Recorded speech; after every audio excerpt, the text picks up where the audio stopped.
Representative and Consul General. Honorable Speaker, the Office of the High Commissioner, Ambassador, Permanent Representative, or Consul General is an office under the Ministry of Foreign and Diaspora Affairs. The duties of these various offices is pursuant to Section 21 of the Foreign Service Act, Cap 185E, and I'm sure we are all conversant with the roles. Honorable Speaker, during the approval hearings, the committee paid due regard to the procedure used to arrive at the nominees. We looked at any constitutional or statutory requirements relating to the offices and the suitability of the nominees for appointment proposed, having regard to whether the nominees' abilities, experience, and qualities meet the needs of the country's foreign service.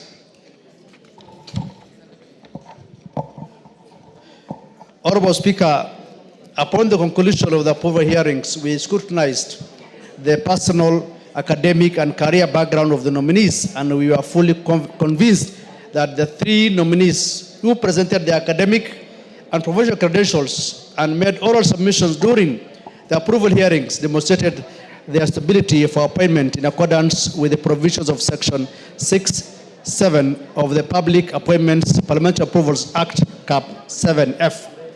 Honorable Speaker, if I look at just two of the nominees, and I will just take an example of Honorable Ababu Namwamba, who is the nominee for Permanent Representative to the United Nations Environment Program, UNEP, and Union. Honorable Speaker, Honorable Ababu Namwamba is well grounded on matters international law. First and foremost, he has a Master of Laws in International Studies, in addition to a Bachelor of Laws degree from the University of Nairobi.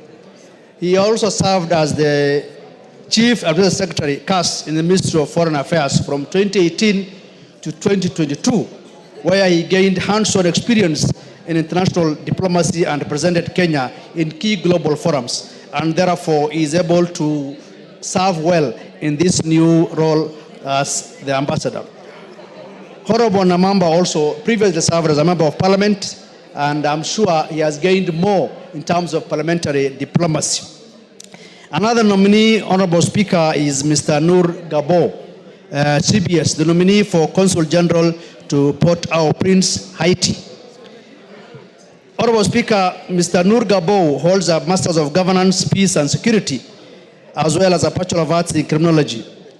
Honorable Speaker, Honorable Gabo, Mr. Nur Gabo, is being sent to Port-au-Prince, Haiti, and with experience spanning 36 years of service in the public sector, I am sure he will be able to contribute more effectively on the matters of peace and security.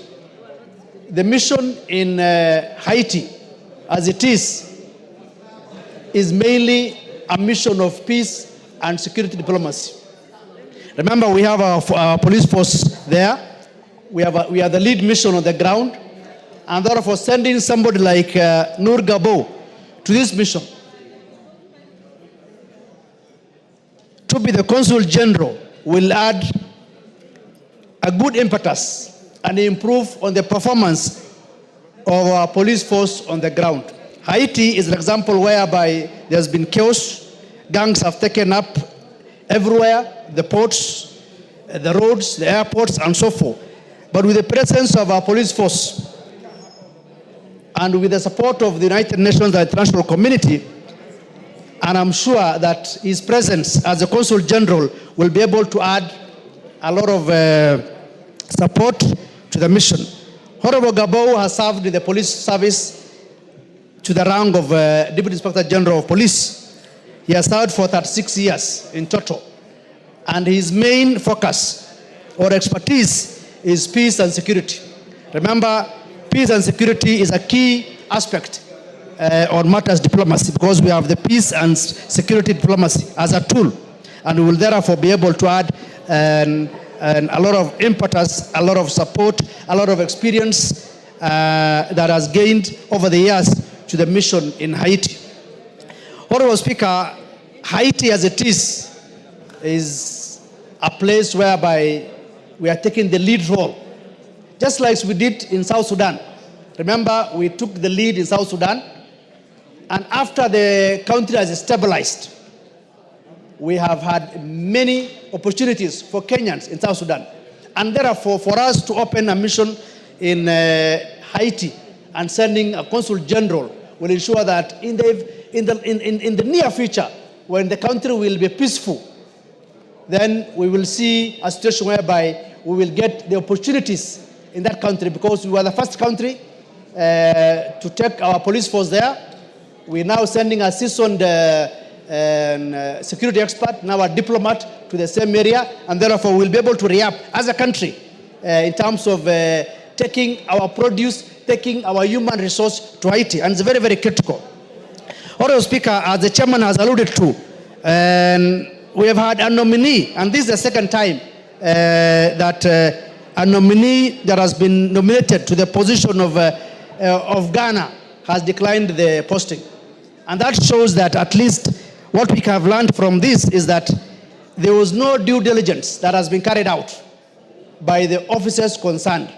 And now we call upon the respective officers that are concerned, especially the Office of the Head of Public Service, to ensure that he carries the due diligence to persons nominated to these positions. The very least they can do is to contact them, call them, and ask whether they are ready or prepared to serve this kind of missions. And it's very, very critical so that we don't get an embarrassing situation whereby someone declines at the 11th hour.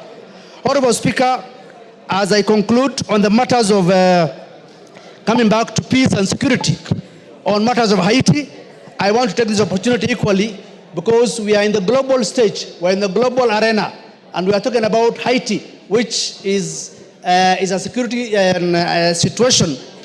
Last night, because we are part of the world, Gaza has had a ceasefire, an agreement between Hamas and Israel. I want to take this opportunity to thank the state of Qatar and its prime minister and the allies for concluding a ceasefire to ensure that the people of Gaza and the Palestinians can live in peace now and forever. And wish them all the best, and may peace prevail. Honorable Speaker, as I conclude, I wish to assure the House and the country that we have the right individuals to steer our foreign policy in the respective stations. We therefore recommend that the National Assembly approves the appointment of the 3 persons to serve as ambassador, permanent representative, and consul general in the respective stations. Honorable Speaker, I second the motion and urge the House to adopt the report. I thank you. Thank you. Members on their feet, take your seats. Ruku, take the nearest seat. Honorable members, I now propose the question at order number 10, which is that taking into consideration the findings of the Departmental Committee on Defense, Intelligence and Foreign Relations in its report on the vetting of the nominees for appointments as ambassador, permanent representative and consul general, laid on the table of the House on Thursday, 16th January 2025, and pursuant to the provisions of Article 132(2)(e) of the Constitution, Section 22 of the Foreign Services Act, Cap 185(e), and Section 3 and 8 of the Public Appointments Parliamentary Approval Act, Cap 7F, this House approves the appointment of the following persons as indicated. Dr. Andrew Karanja, Ambassador, Brasilia, Brazil. Honorable Babu Namwamba, EGH, Permanent Representative of Kenya to the United Nations Environment Program, UNEP, and United Nations Office at Nairobi, UNON, and Mr. Noor Yaro Gabo, CBS, as Consul General, Port-au-Prince, Haiti. Yes, Junet. Mr. Speaker, Mr. Speaker, this is a very important issue. And that's the reason why we have nowadays ambassadors getting approved through the House. Before, it never used to be there. It used to be the president appoints and they go to work. So we must have our views, because all of us are not members of the Foreign and Defense Relations Committee. We were waiting for the committee to present their report here so that we can give our views and opinions on it, Mr. Speaker. Having said that, Mr. Speaker, I stand to support this motion, but with a very heavy heart. Mr. Speaker, as a former foreign minister, and you know that area very well, and you're a diplomat, Mr. Speaker, the Foreign Service is not a dumping site. If you have served as a cabinet secretary and you have been dismissed due to incompetence, due to negligence, due to all kind of manner of accusations, and then you are appointed as an ambassador, Mr. Speaker, what is this knowledge that you could not use to run a ministry, that you are going to run a department, you are going to run a foreign embassy, Mr. Speaker? Mr. Speaker, once you have been dismissed summarily, the way some of these characters I'm seeing on this paper, on this motion have been dismissed, they should go and look for other things to do. You can do farming, you can do other engagements in the country. It's not compulsory for you to be given a job, Mr. Speaker. Mr. Speaker, let us emulate other developed democracies, where if somebody is relieved of his duty, he has other things to do. You need to have other professions. If you have a doctor, go and treat people. If you're a lawyer, go and do your other work. Yes, Honorable Jeanette, there is a point of order from member for Kinango. Yes, Kwenya. Thank you, Mr. Speaker. Thank you, Mr. Speaker. It is sad that the leader of minority is misleading this House.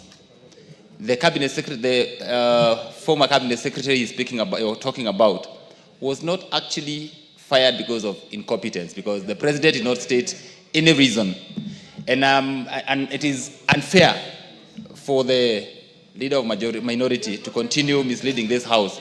That indeed the person who he is purporting to have been fired was fired for incompetence. In fact, he stated in the interview that he would serve in any capacity. I do not have, actually, he has insinuated. His insinuation is enough for us to know who he is talking about. Two of these nominees, Kwenya, are former cabinet ministers. So which one are you defending?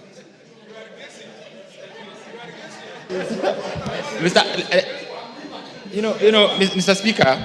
Both number one and number two. Yes, both number one and two. Mr. Speaker, none was fired because of incompetence. And we took them through a rigorous process where we were vetting them. And they are equal to the task. And indeed, they said that they can be assigned any role by the president. Honorable Kwenya, to the extent that the appointing and firing authority gave no reasons, it is left to anybody's conjecture. So Junet is not out of order. But Honorable Junet, take your seat. Honorable members, today is a special sitting, and we have 3 motions to deal with. At order number 10, order number 11, order number 12. Before we go to 13 and 14. I want to propose to you to agree that orders number 10, 11, and 12 were assigned them an average of an hour each. If you want to truncate the time, so much the better. I will watch the trend of contributions. If it's repetitive and tautologous, I will invite the mover to reply. If there are different views, I'll be happy to hear them. So, Junet, go on. Is that agreed by the House? Yeah, go on, Junet.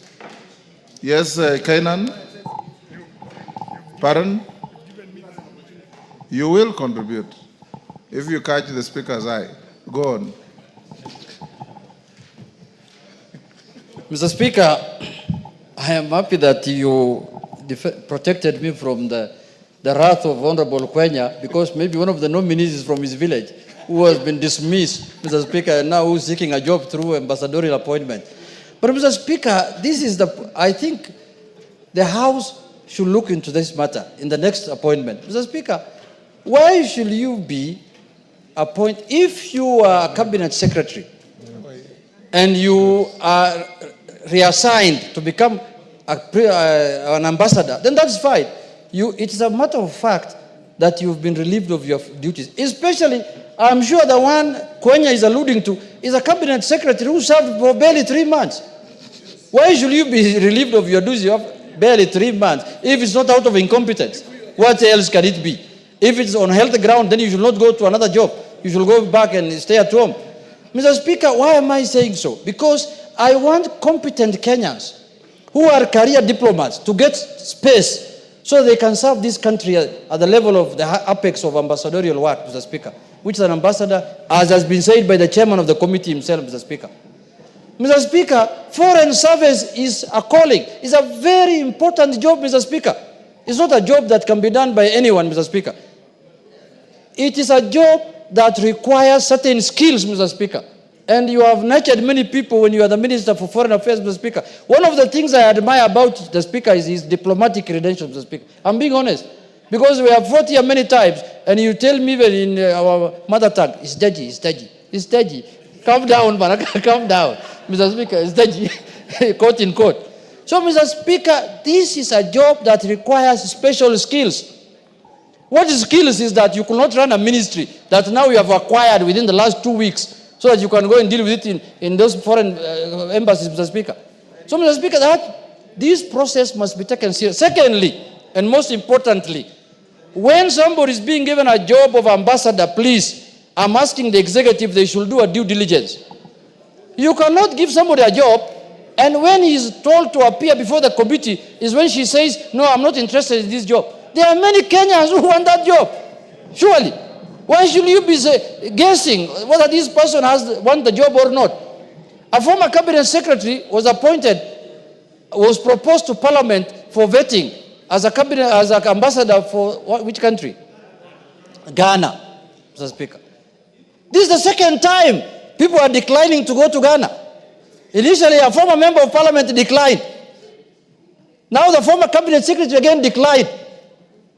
Why should we be begging people with jobs when there are many Kenyans who are jobless, who have the requisite qualification to go and serve this country in Ghana? And you know, in Ghana, that is where the headquarters now of the African Free Trade offices are.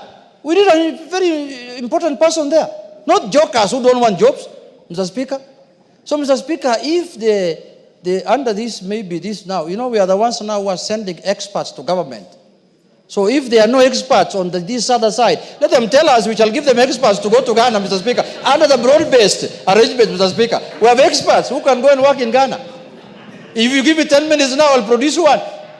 Under this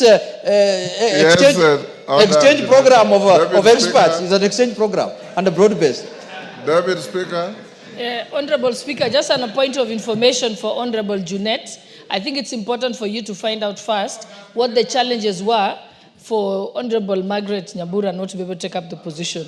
I think she did confirm that they shared certain family challenges that prevented her from being able to leave the country and preferred to have a job within the country. So I think you need to find out what were the issues before you castigate her or castigate the station. Thank you. Mr. Speaker, yes. I think the Deputy Speaker did not hear me well. Mr. Speaker, these jobs when you are being offered, even you now, if you are to send me to a mission on behalf of Parliament to London, first you'll ask me, are you available from this date to that date? Before you bring somebody's name to Parliament. Parliament is a serious place. Before you send a name to National Assembly for approval and vetting, you must ask that individual whether he or she are interested in that job. At that level there. Not when she comes here, or the name is brought here, I tell you, oh, you see, I want to do farming, I have a big farm in Migori, I want to do sugar cane. That is afterthought. Before you give me an opportunity to serve, ask me whether I'm interested in this job. Because it's not the first time, it's not the second time. I don't want it to happen again, Mr. Speaker. I want this time Kenyans who are sure, Kenyans who are willing to serve the country to be given an opportunity. In conclusion, Mr. Speaker, I support the motion because some of the members also whom I see there can do, let's give them a second chance now. Let's give them a second chance. We see how they perform. Because the first chance failed, Mr. Speaker. Now let us see, let's give them a second chance. We see how they perform, how they do, how they will serve the country. Mr. Speaker, with those few remarks, I support. Mother Wangari. Thank you. Thank you, Mr. Speaker. I also agree with Honorable Junet that we give them a second chance, because sometimes you'll have a member who will be here, not do very well as an MP, but when become a senator or a governor, they do exemplary job. And because they had not been dismissed on grounds of being ineffective or having done any issue that was against the Constitution, that we give them the chance and allow the appointing authority to do as he wishes, Mr. Speaker. Mr. Speaker, I sat in this vetting process, and it has come at the right time when we are reviewing our foreign policy as a country to be able to align to the shifting global dynamics, Mr. Speaker, and to be able to align to our national interests, Mr. Speaker.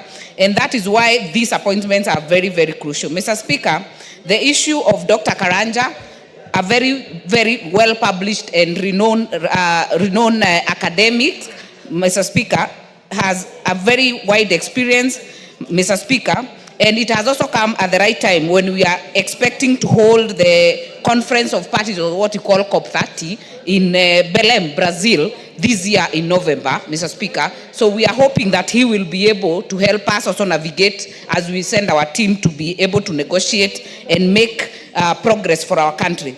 Mr. Speaker, the other thing we were able to raise to Dr. Karanja is specifically of the missions or ambassadorial missions becoming the first stop of our Kenyans who are outside the country, especially students, when they are stranded, when we have issues in other countries. These ambassadors must be reachable, must be accessible, and must be responsive to our citizens outside the country, Mr. Speaker. These ambassadors, permanent rep, and consul generals, Mr. Speaker, are the image that we are projecting of the country and of the president in the outside world. Mr. Speaker, I also agree with the previous speakers in terms of at the time when we get a person declining an appointment, Mr. Speaker, it definitely sends a very bad picture to have Accra becoming rejected twice, Mr. Speaker. So it is important that, as has been said by the mover, that the head of public service does proper consultation with the appointing authority to ensure that if someone is not ready to take up an appointment, you reject it at the right time. Let it not go to the Gazette notice, because when it goes to the Gazette notice, even if you write to the clerk, it will already have gone out, Mr. Speaker. So the timing is very critical that we have it checked. Mr. Speaker, the issue of linking the country with our country is very important. It has become a global village. We hope that these three appointees will do a good job. I want to also pick up on Honorable Ababu Namwamba, a person who has served in this house for 10 years, has been a cast, Mr. Speaker, and we were able to interrogate in terms of his knowledge, in terms of representing us in the UNEP and UNON. And one issue, Mr. Speaker, that I personally feel about UNEP and UNON is that despite being hosted in this country, if you go to Switzerland, if you go to New York, you will see the linkage between the national and domestic interests with the offices of the UN that are located in those areas, Mr. Speaker. I feel like Gigiri in UNEP and UNON, they feel detached from what we are doing as a country. So I would hope, as he promised, that he will be able to act as a bridge between getting the bottom-up economic transformation agenda, the national interest of this country linked into these offices, Mr. Speaker. Let Kenyans also feel them as part of the global world. Mr. Speaker, the issue of Haiti is very critical. The person who has been nominated there, who is Gabo, Mr. Speaker, has been in the police for over 30 years, ended up as the DIG, has been in the policy implementation at that level, Mr. Speaker. And the one question we hope and we actually put up to him is that as we already sent our first contingent of police officers to help restore peace in Haiti, we will be looking that he'll be the go-between for those officers, because first of all, for obvious reasons, the officers are not unionized, Mr. Speaker. It would be very unfair or unfortunate for our issues, especially of welfare of those officers, to go to the media. We see them on BBC, we see them in other areas, complaining that their welfare is not being taken care of, Mr. Speaker. So we'll be hoping that when Gabo reports, if appointed and if passed in this house, Mr. Speaker, he will be able to do a good job to ensure that he's the go-between between these officers and of course other Kenyans, Mr. Speaker, who are in that area, who would actually be threatened by any issue or who would be having an issue of welfare. They would wish to communicate so that they're able to sort it out in-house before it gets out, Mr. Speaker. Mr. Speaker, that being said, I hope that we can also as a country be able to develop a foreign policy as it is being done now but through the ministry that is based on fundamental principles of peaceful coexistence so that we can be able to preserve our national security and also have peaceful coexistence in the global world and where we sit. With that, Mr. Speaker, I support. Thank you. Ole Sunguli. Mr. Speaker, I also stand to support these appointments. Being appointed to be ambassador, as you did appoint me to go to China, is one of the most important jobs that you can get as a country. Actually, it's the only time you can be called Your Excellency without being elected. And that shows you the importance that is attached to this particular office.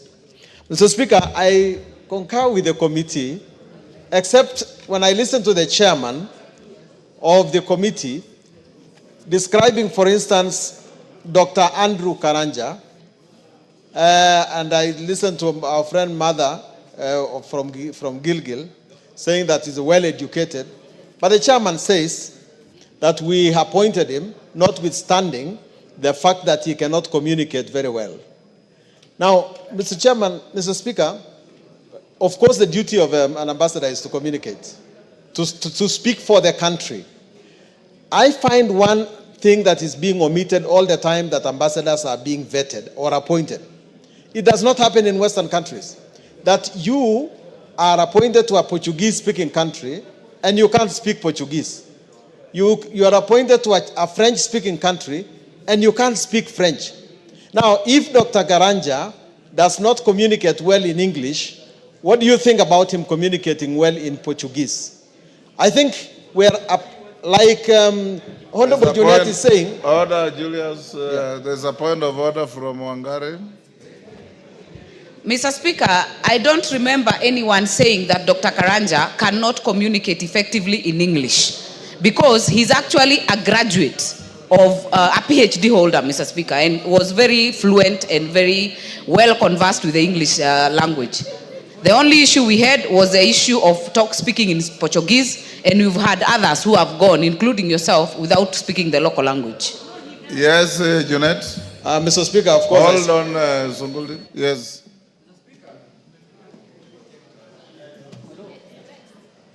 Mr. Speaker, I want to also say that having a PhD does not mean that you know English.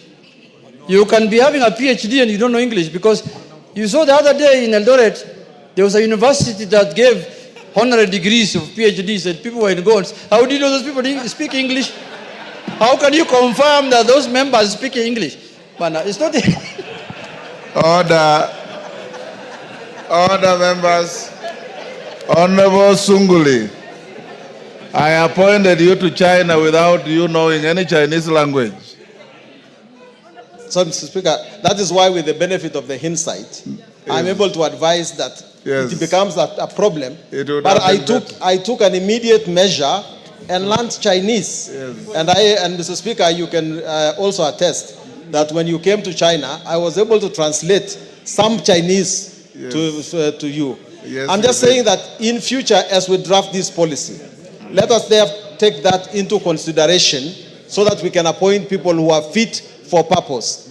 And when I talk about lack of communication, I was referring to the speech of the chairman of the committee that Dr. Karanja said that he is going to improve his communication skills once he gets back to Brazil. Mr. Speaker, I also want to commend His Excellency the President for appointing Mr. Nur Gabo to be Consul General. Yes, Bashir, what's the point of order? Motion, sir. Honorable Speaker, I want to... Sunguli, do you want to be informed? You know, I want to... Yes, you can let him inform. Go ahead. Honorable Speaker, and I just want to inform Honorable Sunguli and the House that the point where our chairman said that the nominee said he's going to improve on his communication skills was not particular on his speech, but it was, we asked him a question on why, when he was the Minister for Agriculture, that he kept quiet when so many things were happening, including the issue of vaccination. And he said there was a lapse and that in future he's going to improve on his communication skills to the public and the people he serves. Thank you. Yeah, that's why I said he was appointed in spite of that fact. But Mr. Speaker, I was at the point of saying that I wish to thank His Excellency the President for appointing Mr. Nur Gabo to be Consul General to the Port-au-Prince in Haiti. That, like Brazil, Brazil is the only place where we have our embassy in South America. And I hope that this position that Mr. Nur Gabo has been appointed to becomes a position where he's ambassador to the Caribbean, rather than just a consul general to Haiti. But it is a testament, Mr. Speaker, of the fact that the mission in Haiti is actually now getting some fruits. Contrary to what we had predicted here in this house, it seems like the brave sons of Kenya are at long last making a difference in Haiti. And I hope that Mr. Gabo will, if his presence in Haiti, in presence in the Port-au-Prince, will in fact now enhance our responsibilities in that place. And it is very important that we eventually take this office away from Haiti to in fact Kingston itself, so that the rest of the Caribbean can come under the loop of Kenya, because we need the Caribbean countries when it comes to our diplomacy. We have our foot in South America. We need to extend that to Santiago in Chile. We have our foot now in Port-au-Prince. We need to extend that again to the rest of the Caribbean. And I want to say, Mr. Speaker, that the ambassadors in our abroad ought to be looked after very well. I don't know the position currently, but when I last visited one country, it looked like the salaries were delaying, some of the allowances were delayed, and it is very embarrassing if the embassy abroad does not get its payments due on time. Mr. Speaker, I support. Thank you. Mutunga. Thank you very much, Honourable Speaker, for the opportunity to contribute to the adoption of the committee report on the appointments. Honourable Speaker, I have worked with and I know Dr. Karanja very well. Honourable Speaker, Dr. Karanja worked and retired from the World Bank. And the World Bank is not any mean hirer. The World Bank hires the best. So it's about the best brains that we have in this country. Honourable Speaker, we have had issues in the ministry.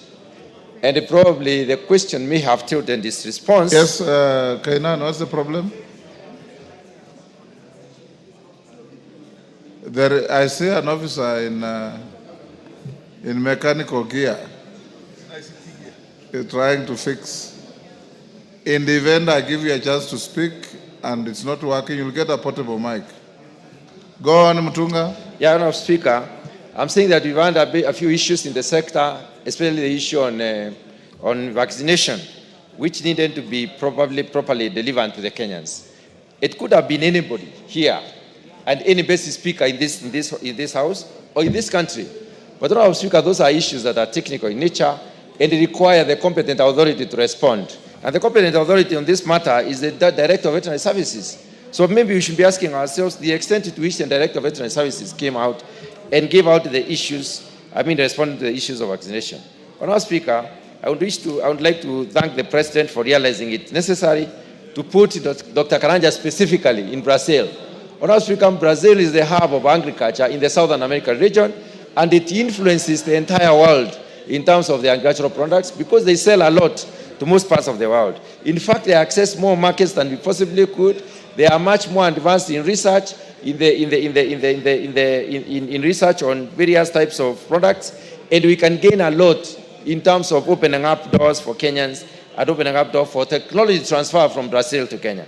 So, having an agricultural background and being in a place where you will be able to identify what is good and useful for us, I believe Dr. Karanja will do a good job to help Kenyans out. Honourable Speaker, I want to very briefly speak about the appointment of the Consul General Mr. Noah Yero Gubao. Honorable Speaker, I remember very well in this House, we had a heated debate on why should we send Kenyans to die in Haiti. Up to now, Honorable Speaker, I have not been able to find any situation where a Kenyan has died in Haiti. In any case, Kenyans are being commended for the good work that they are doing. And this is an outgrowth of that particular opening or that particular relationship that we created with Haiti. So, Honorable Speaker, I would like to appeal to our colleagues that sometimes we need to be objective in whatever we say so that we may also open up doors and avenues for Kenyans. Those Kenyans who are in Haiti are Kenyans who are earning a living, maybe even an extra coin out of such engagement, which are of international nature. Honorable Speaker, very briefly about our UNEP appointment. Honorable Speaker, this UNEP appointment is in Nairobi. United Nations Environmental Program is based here in Nairobi, and we believe and strongly believe that the appointment of Ababu Namwamba, Honorable, is going to help us to especially dig into the environmental issues in this country and relate what we are doing in terms of policies, in terms of legal and regulatory instruments of this country with what is happening at the UN. It will help us also to improve our sitting or our statement that we make at the international negotiation tables, and I believe that he will also take time to identify what other countries do so that they are so impactful when it comes to the outcomes of negotiations. In most of the cases, Honorable Speaker, we do not take the right people to the negotiating table. Sometimes we pick institutions, and these institutions may not have the correct personnel to go to the negotiations. And I would like to appeal to the Honorable Ababu Namwamba, once he takes this particular position, to look at the issue of negotiations, at the determinations of what are our proposals to the various issues that are under the table when it comes to the United Nations Framework Conventions on climate change, especially, and when the conference of parties are meeting. Honorable Speaker, with those few remarks, I support the adoption of this report. Kainan.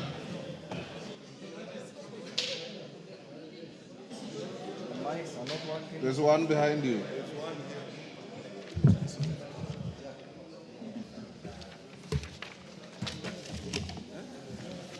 Thank you, Mr. Speaker, for giving me an opportunity to contribute to this very important report. Mr. Speaker, diplomacy, by definition, is the art, science, and other means states use to interact with other nations to safeguard their national interest.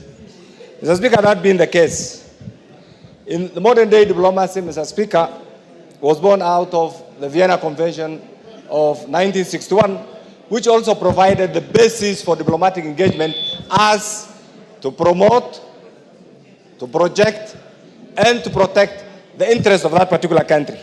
Mr. Speaker, I'm aware that it was during your time as the Minister for Foreign Affairs, and later on when Amina took over, that for the first time, we have adopted a written foreign policy which provides 5 pillars as the basis for our diplomatic engagement. Mr. Speaker, number 1 is peace diplomacy. 2 is economic diplomacy. 3 is diaspora diplomacy. 4 is environmental diplomacy. And 5 is cultural diplomacy. Mr. Speaker, this being the basis of our foreign diplomatic pillars, then what is it that an individual is supposed to have? This particular field is a specialized field. Mr. Speaker, I know individuals have alluded to this. When you are appointed, the first thing is you are expected to be the interface between Kenya and the country that you have been assigned to represent Kenya. There are basic things that, other than the educational qualifications, there are basic things that sometimes we fail to appreciate. Mr. Speaker, in the past, before the collapse, before the end of the Soviet Union, Mr. Speaker, diplomats used to be appointed purely on ideological persuasions. But today things have changed. Things have changed because first thing in our engagement is diplomatic economic diplomacy. Mr. Speaker, as much as these 3 individuals are qualified, and I do know their first objective will be to pursue track 1 diplomacy, meaning state-to-state relations. But there are other things that they are also expected to do through track 2 diplomacy, which is non-state actors role in our diplomatic engagement, in particular the UN.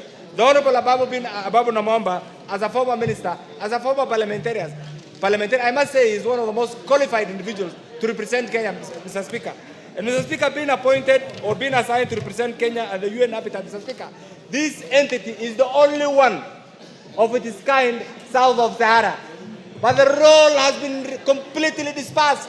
The functions of this entity called UNEP that is supposed to be here has been dispersed to Spain, Portugal, and other countries. Mr. Speaker, recently, some few months ago, Kenya was given the status of being the only non-NATO allied member south of Sahara and the fourth in Africa, Mr. Speaker. This is not a mean achievement. Mr. Speaker, this comes with pride and prestige.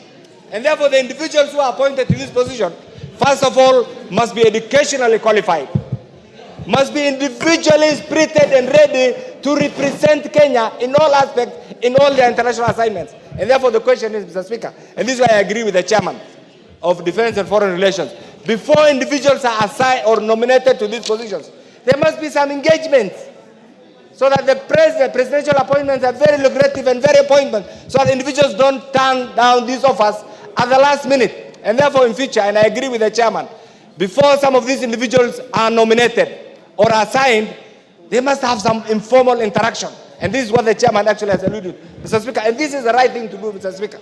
Mr. Speaker, I know you are a product of this. Mr. Speaker, this being the case, these appointments are coming at a time when the global village, when Kenya is being challenged economically, politically. There are so many issues that these diplomats have to be prepared. And I want to agree with what Honorable Sunkuli has said. Linguistic reference, preparedness is very important. When you are assigned, you are an intelligence officer. You are an economic representative. You are political. Therefore, knowing the language of that community where you are expected to serve is a very important thing. And therefore, I want to ask the chairman defense and the other member, in future, there must be some linguistic preparedness for some of these individuals. So that if you are posted to a Portuguese-speaking country, you must have the basics. If you are going to be posted to China, you must also have the basics. Otherwise, you will waste your first 2 years in getting ready, and that will be a waste. And by then, the times have changed. Your tour of duty has almost come to an end, and you will have done nothing. And I think that's a very important suggestion. Not that we are not happy with the appointing authority, but it's a way to assist so that the individual becomes productive as soon as you take that particular role. Mr. Speaker, this being the case, today the world is going through a serious crisis. The Middle East crisis, the Ukraine and the Russian crisis, Mr. Speaker, and the change of regime in the US, Mr. Speaker, this is the high time that Kenyans who are appointed to these positions must be individuals who can meet the test of time, individuals who are prepared, individuals who have the skills, individuals who have the interests of this country at heart, and individuals who are willing to go out of their way to promote this premier nation, Mr. Speaker. Mr. Speaker, in the past, you are aware, some of these postings used to be a dumping ground. You fail in all other things. And Mr. Speaker, I want to attest to one thing, that parliamentarians or politicians remain the best all-round ambassadors this country has ever had. And you are witness, you know it. Because the fact that you are a politician doesn't mean, and I want to agree, I want to disagree with those who said some of these individuals, like Ababu Namwamba and many others, who have been politicians, and I can tell you will remain the best ambassadors this country has ever had. So let's support our colleagues. To be a former politician is not a curse. To be a former minister is not a curse. But you must be prepared for the job. That's why consultation is also very important. And Mr. Speaker, I know you are also a seasoned product of this particular ministry. One of the things that we should be encouraging, Mr. Speaker, is because we have opened so many missions. Are these missions contributing to the economic well-being of the Republic of Kenya, or they have just expanded our political engagement? As chairman and colleagues, as the former chair of this committee, is one of the things that you need to go around and find out what is their economic contribution of some of these missions that we have opened. If it is through political persuasion, I think you need to close them as soon as possible. If they are adding well-being, if they are going to add value to the economic growth, to the economic well-being, then we need to open, we need to look everywhere. East, west, north, south. And that's our diplomatic engagement. And that's one of the things that proudly we have entrenched over the years. And finally, Mr. Speaker, this appointment comes at a time also when some of the role, there's a lot of debate in Mr. Speaker. The debate is, what is going to be the position of Kenya? Are we going to join the League of Developing Nations, or are we going to be competing with ourselves? Over the years, we have been competing with ourselves. Today, Mr. Speaker, you are witness. Just reflect on the GDP of Ethiopia. It's almost twice that of Kenya. Few years ago, Ethiopia was a struggling economy. Mr. Speaker, look at Uganda. Few years ago, Uganda was dependent on Kenya. Today, they are not our favorite trading partner. Look at Tanzania. What happens to Kenya? We have all become, we have all reduced ourselves to an inward-looking nation. An internal debate that will not put food, water, and other amenities on the table. We need to think outside. What happens outside? We need to create opportunities, because many youths in the field are either unemployed or underemployed. And many are in the field and they're looking upon this leadership here to give them opportunities. These opportunities will not come if we become a state that politics from morning to evening, Mr. Speaker. Mr. Speaker, with this, I want to urge my colleagues to support this, and I also want to urge the President to appoint more politicians to these very important diplomatic engagements. I support this appointment. Thank you, Mr. Speaker. Thank you. The 1 hour is over. Mover. Thank you very much, Honorable Speaker. Thank you very much, Honorable colleagues, for your contribution. They are very enriching. If you noticed, Honorable Speaker, I did not interrupt most of the comments from honorable members, because it makes our committee even more better, enriching us with thoughts that we will reflect with the product that we'll be bringing to the House even in future. And I want to thank my committee, able committee, for their contribution. It was on recess when we did this, and Honorable Speaker, we had an almost 99% presence of members. I want to appreciate our committee, parliamentary staff, the entire secretariat that worked with us for this report. Honorable Speaker, without much ado, I beg to reply. Thank you very much. Thank you. Members on their feet, take your seats. Take your seats, Wamurada.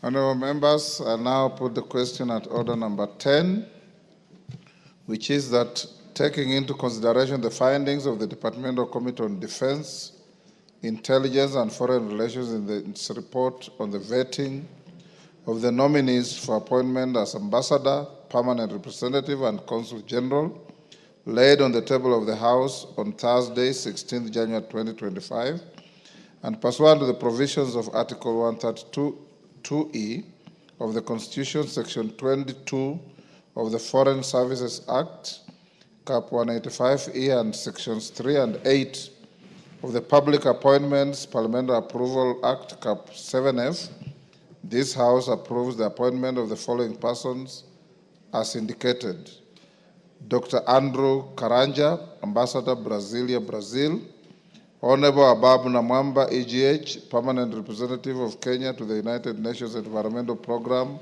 UNEP, United Nations Office at Nairobi, UNON; and Mr. Nur Yaro Gabo, CBS, as Consul General, Port-au-Prince, Haiti. As members of that opinion say aye. Aye. Will those of the contrary opinion say nay? The ayes have it. Next order.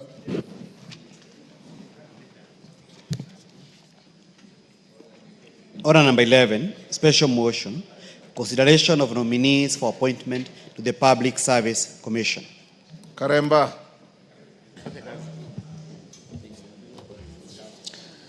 Thank you, Honorable Speaker. I beg to move the following special motion, that taking into consideration of the findings of the Departmental Committee on Labor in its report on the approval hearings of nominees for appointment as Vice Chairperson and as members of the Public Service Commission, laid on the table of the House on Thursday, 16th January 2025, and pursuant to Article 233, subsection 2 and Section 3, and Section 3 and 8 of the Public Appointments Parliamentary Approval Act, Cap 7F, this House approves the appointment of A. Mrs. Mary Wanjera Kimonye, CBS, as the Vice Chairperson of the Public Service Commission. B. The following nominees as members of the Public Service Commission. 1. Mr. Harun Malim Hassan, PWD, EBS. 2, Ms. Mwanamaka Amani Mabruki, CBS. 3, Mr. Francis Major. 4, Dr. Irene Cherotich Asienga, OGW. 5, Mr. Mboya Molu, EBS. 6, Ms. Joan Andisi Machayo, OGW. And lastly, number 7, Dr. Francis Otieno Owino, CBS. So, Honorable Speaker, I wish to confirm to this House, and as I tabled the report earlier today, that the committee sat down earlier this week, that is on the 9th, and conducted the vetting exercise. And we made our observations on the suitability of the nominees, and I wish to confirm to this House that, Honorable Speaker, that the nominees are suitable for the positions, the Vice Chair of the Public Service Commission, and also the members. All the nominees are Kenyan citizens and do not hold dual citizenship. Then also, the nominees presented the academic credentials and professional certificates during the approval hearings, and I wish to confirm to the honorable members here that they are adequately well educated. The committee noted that. And then also, none of the nominees holds any office in any political party. Honorable Speaker, we were able to ascertain that there is none of the nominees holds a political party office or even contested for any position. Then also the nominees, none of the nominees had been dismissed from office under Article 75 of the Constitution. Then also, Honorable Speaker, the nominees met the requirements of Chapter 6 of the Constitution on leadership and integrity, having obtained clearance from the Ethics and Anti-Corruption Commission, EACC, the KRA, the DCI, and the Office of the Registrar of Political Parties, ORPP, and also the institution of the Higher Education Laws Board. Honorable Speaker, the nominees demonstrated an impressive grasp of topical, administrative, and technical issues touching on the office of the Vice Chairperson and members of the Public Service Commission. Honorable Speaker, it is good to note that majority of these nominees are people who have served previously in government and they have a wide experience. The nominee for the Vice Chair has been a PS and has served in government for many years, and we were able to establish that she has a lot of experience in public service. Then also all the members, some of them have actually been PSs before. A person who has been a PS before, Honorable Speaker, is a person who has adequate knowledge on how government works. And Honorable Speaker, even as we discuss these nominees, it's good to say that the committee was also able to establish that they understand, or there are people who understand the challenges of the Public Service Commission, and we believe that they will be able to deal with the current and also the future challenges of the Public Service Commission, and make sure that the Public Service Commission is a commission that is desired across the country, or Kenyans will be proud of the Public Service Commission like other places in the world. So, Honorable Speaker, in the view of the above, on behalf of the Departmental Committee on Labor, I am happy to move this special motion on the consideration of the nominees for appointment as Vice Chairperson and members of the Public Service Commission. I beg to move and now request the Honorable Leah Sankaire to second. Excellent. Leah, go ahead. Thank you so much, Mr. Speaker. I also rise to support this report from the Committee on Labor, which I'm also a member. Mr. Speaker, the members vetted displayed exemplary skills in public service, and they had very vast knowledge in public service. Mr. Speaker, most of them, as my chair said, having served in various positions in this Republic of Kenya in different portfolios, including the PSS. Mr. Speaker, previously are well conversant with various challenges in the public service, and they also gave proposals on how to solve the issues. And Mr. Speaker, we were happy with the vast knowledge that they have in the public service. Mr. Speaker, we have no doubt that upon their appointment, they will improve the service delivery and restore public trust to the public service. Mr. Speaker, I'm particularly drawn to one member, Mr. Francis Major, who hails from Kajiado County. Having worked before as a director in NTSA, he displayed exemplary leadership skills there and automated most of the systems there, which we actually enjoy today as Kenyans. Mr. Speaker, all the nominees were actually people with vast knowledge, and we are certain that they will transform the leadership.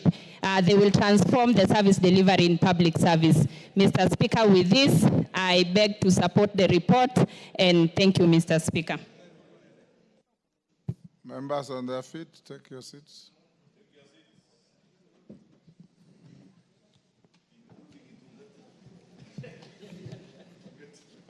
Honorable members, I now propose the question at order number 11, which is that taking into consideration the findings of the Departmental Committee on Labor and in its report on the vetting of nominees for appointment as Vice Chairperson and as members of the Public Service Commission, laid on the table of the House on Thursday, 16 January 2025, and pursuant to the provisions of Article 2332 of the Constitution and Section 3 and 8 of the Public Appointments Parliamentary Approval Act, Cap 7F, this House approves the appointment of the following persons to the Public Service Commission. Mrs. Mary Wanjira Kimonye, CBS, Vice Chairperson. Mr. Harun Maalim Hassan, Member. Ms. Mwanamaka Amani Mabruki, CBS, Member. Mr. Francis Major, Member. Dr. Irene Cherotich Siega, Member. Mr. Boya Molu, EBS, Member. Ms. Joan Andisi Machayo, Member. And Dr. Francis Otieno Owino, CBS, Member.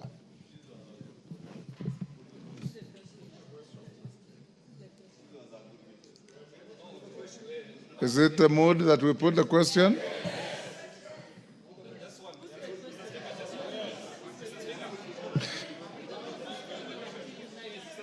Yes. Yes, Yusuf, you don't want to agree with the rest of the members? Let me put the question on the proposal. Okay, go ahead. Thank you so much, Honorable Speaker, for giving me this opportunity. I stand to support the report of the committee. I think this is one of the most diverse commission that Public Service Commission has ever had.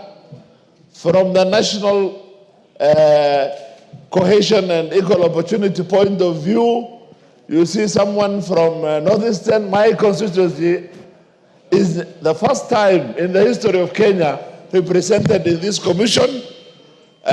You see someone from Upper Eastern, you see from Rift Valley, you see from Nyanza, which means that this is a well mixed, and this is the commission that looks at the public service, employment and recruitment, and then we expect the outcomes will be quite different what used to be. Last year, my committee, National Cohesion and Equal Opportunity, we audited the Public Service Commission. We looked at the previous recruitments, and the issue was very pathetic. There was too much leaning to some parts of this country, while others were not actually represented. So by having well representatives of the commission, we expect in future the products of this will be the same. Marginalized people have been considered, minority communities have been considered, gender has been considered, and in particular, Harun Malim Hassan, who is a disabled, permanently disabled person, who hails from my constituency, and who from childhood has been Order, Yusuf. Yes, a member for Bumula. Whereas I have no personal issue with anybody on that list, is the member in order to say, to mislead the House that the list reflects diversity, when we have a chairman and a vice chairman coming from the same region? Honorable Speaker, is the member in order to mislead Mushiri and Wanjiru? Kimonye, to be specific, Honorable Speaker. Thank you, Mr. Chairman. There is no chair on this list which we are discussing today. So I'm talking of those commissioners which have just been named here. They want to be a commissioner soon. So no chair is here, and therefore I don't know who the chair is. And the ones I'm looking at are well representatives of this country. As I was saying, that I sincerely thank the appointing authorities for once having considered somebody from Mandera West as a commissioner of public service commission. Yeah? You've made your point. You are repeating yourself. Thank you. Thank you. With these remarks, I support the committee's findings. Thank you so much. Zamzam. And you are not supporting the findings of the committee, you are supporting the motion before the House. Asante Mheshimiwa Spika, na mimi niweze kuunga mkono hawa walioteuliwa Mheshimiwa Spika. Kwanza nikiweza kumpongeza dada yetu mwanamwaka Amani Mabruk ambaye anatoka katika jimbo la Mombasa. Ni mwanamke ambaye ni msomi, mpole, mchapakazi ambaye ameweza kuhudumia public service miaka mingi na ni mtu ambaye tunamwamini. Mimi nataka kuambia wote walioteuliwa Mheshimiwa Spika kuwa waweze kuhudumia jamii bila kuwa na upendeleo Mheshimiwa Spika. Nikimwangalia huyu Harun Maalim amekuwa ni mtetezi sana wa watu wanaoishi na ulemavu, na nina imani nafasi hii ambayo amepewa Mheshimiwa Spika itamwezesha kuweza kuhudumia walemavu kwa njia ambayo ni sawa Mheshimiwa Spika. Sijui mambo ya vice chairman na chair wake, lakini kama ni kweli Mheshimiwa Spika, japokuwa majina hayako hapa, ingekuwa vizuri kama naibu wake angekuwa anatoka sehemu nyingine ili tuweze kuchanganya, lakini hata hivyo yule ambaye anaweza kupewa kazi Mheshimiwa Spika apewe kazi, afanyie Wakenya wote kazi. Asante sana Mheshimiwa Spika.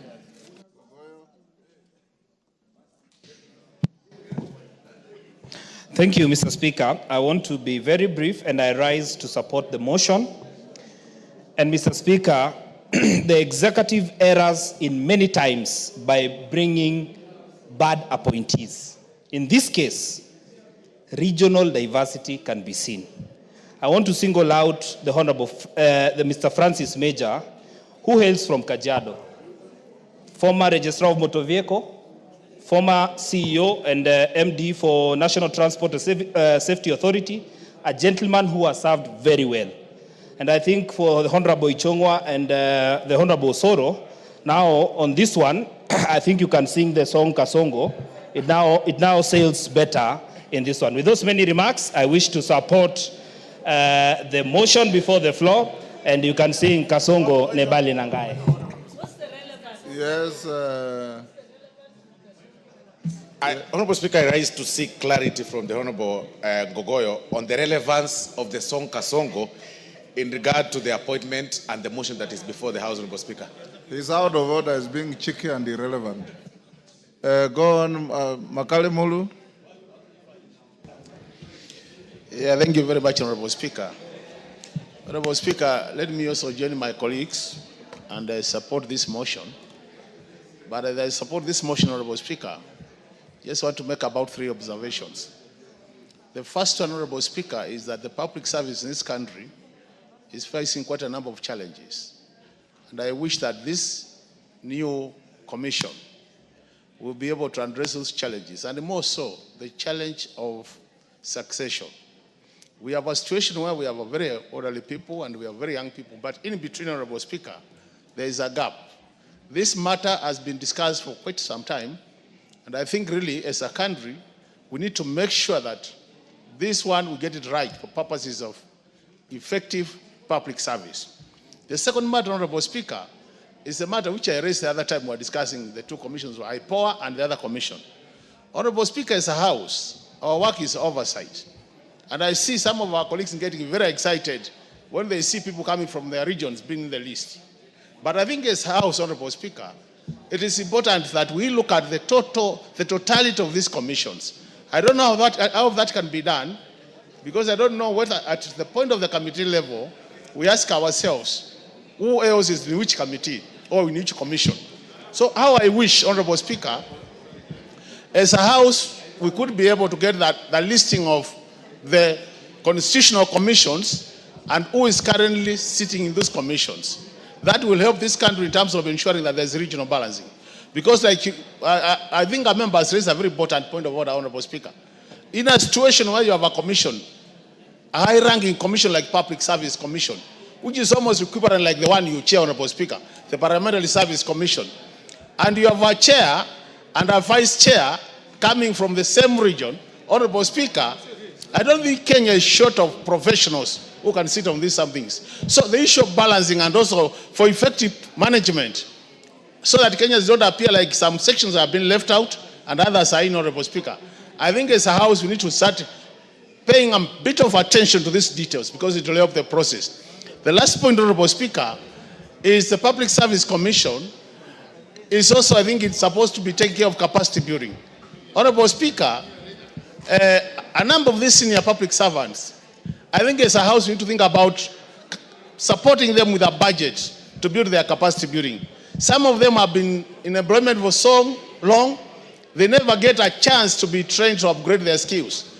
And the challenge has always been, the Speaker, been, anytime we want to reduce the budget, we talk about training budget being a recurrent budget, and it's always been removed from the budgets. So at the end of the day, you are very well-trained officers, but they are not getting upgrading training short courses to upgrade their skills. So that's another area as a House. We need to make sure that when we are reducing the budgets, because at the end of the day, Honorable Speaker, we will reduce the budget, that we don't really reduce the budget for training, because this is how you get to improve the skills of these public servants. With those remarks, Honorable Speaker, I support. Russell. Thank you very much, Honorable Speaker. Honorable Speaker, I really want to be brief. First of all, the Public Service Commission is almost the principal commission, constitutional commission, that employs. When we say that the civil service is actually lopsided, it's because Public Service Commission is not doing a good job. Secondly, it is about promotion. In most of the senior cadres, you must appear before the Public Service Commission to get a particular appointment in government. Thirdly, it is about the face of this country. If you don't have somebody in the Public Service Commission, the chances of you getting to a position that you desire is actually very rare, and sometimes it's like walking in the desert. Honorable Speaker, I want to say this as a parting shot. Once this commission is in place, they must visit all parts of this country and get views in terms of what is the representation, why are certain communities not in government. With those few remarks, I say, Honorable Speaker, thank you very much. Daud. Yes. Hold, Daud. Yes, Honorable Chepkonga. Thank you, Honorable Speaker. Honorable Speaker, I see that we have unanimity in terms of the approval. Would I be in order, under the standing orders, Mr. Speaker, that the mover be called to reply or the question be put. Mr. Speaker, you know we have just come out of our recess. And Mr. Speaker, I think it would only be fair that the question be, because we are all in agreement. There's nobody who is opposing. I thank you, Mr. Speaker. I had already given Dawood. Let me have him. Thank you, Mr. Speaker. Mr. Speaker, I'll be brief as well. Mr. Speaker, I want to support the motion. The Vice Chair, Mrs. Mary Kimonye, is my neighbor, and I know she's worked in the public service for many, many years, and she's capable of that. What I want to disabuse the notion by Honorable Wamboka that she comes from the same region with the chair, whereas the chair comes from the central region and Mary Kimonye comes from eastern region. So it's not the same region. Secondly, Mr. Speaker, I want to support the nomination of Major, who was the NTSA DG, together with Mr. Bolu, who has got a vast experience. Mr. Speaker, I just want to ask the new commissioners to put into place my bill, which I brought to this House, which has been passed, Values and Principles of Public Service, to actualize it, what Honorable Raso has talked about. And if they can do that, then they will have done a lot of good. Thank you, Mr. Speaker, and I support. Owen Baya. We'll give two Thank you, more. Honorable Speaker. Honorable Speaker, I just want to congratulate the members that have been nominated. I also congratulate the committee for a good job, but also to say that I want to thank the President, the appointing authority, for looking at gender. You can see we have 1, 2, 3, 4, almost 5 members that are ladies in this commission. I think that is very good in promoting gender in this country. But also to thank the President for actually giving us a lady from the coast that will stand in the public service. But I also want to say that public service is the engine of government. So they have a duty to ensure efficiency and effectiveness in management of government if they do a good job. If they don't do a good job in terms of recruitment, then they will fail the country. So I want to tell them that they have their cloth cut for them. They need to do a good job so that public service in this country can take off and be that efficient public service that can be respected in the world. I thank you, Honorable Speaker. Members, can we call the mover to reply? I put the question that the mover be called upon to reply. As many as of that opinion say aye. Aye. Those with a contrary opinion say nay. The ayes have it. Karemba. Thank you, Honorable Speaker. I wish to thank the honorable members who have added their voices to this motion and in support of it. Indeed, the committee did its work, and I also wish to thank the honorable members who sat together with me to vet these nominees. Honorable Speaker, I also wish to wish the incoming commissioners and the Vice Chair all the best as they execute their duties as the new commissioners of the Public Service Commission, and hope that they will take this country forward in the spaces that they will be occupying. Honorable Speaker, I am also drawn, my attention is also drawn, like that of Honorable Dawood, to the sentiments made by one Honorable Wamboka. You know, for those of us who come from Eastern region, we always don't like it, Honorable Speaker, when we are referred to as people coming from one region. The Vice Chair comes from the county of Meru, whereas Meru and... Honorable Karemba, you are the chair of the committee. If you now want to delve into the rigmarole of sectarian politics, Honorable Speaker, it is not right. I'm not trying to move into that space. I'm only trying to insinuate that... The good lawyer next to you should advise you. All right. It's not an issue. All right. So, Honorable Speaker, I wish to thank all the members who have added their voices to this motion, and I beg to reply, Honorable Speaker. That is better. Don't be tempted to draw yourself into sectarian politics. Honorable members, I now put the question at order number 11, which is that taking into consideration the findings of the Departmental Committee on Labor in its report on the vetting of nominees for appointment as Vice Chairperson and as members of the Public Service Commission laid on the table of the House on Thursday, 16th January 2025, and pursuant to the provisions of Article 2332 of the Constitution and Section 3 and 8 of the Public Appointments Parliamentary Approval Act Cap 7F, this House approves the appointment of the following persons to the Public Service Commission. Mrs. Mary Wanjira Kimonye, CBS, Vice Chairperson. Mr. Harun Maalim Hassan, Member. Ms. Mwanamaka Amani Mabruki, CBS, Member. Mr. Francis Major, Member. Dr. Irene Cherotich Asiega, Member. Mr. Boya Molu, EBS, Member. Ms. Joan Andisi Machayo, Member. And Dr. Francis Otieno Owino, CBS, Member. As members of that opinion say aye. Aye.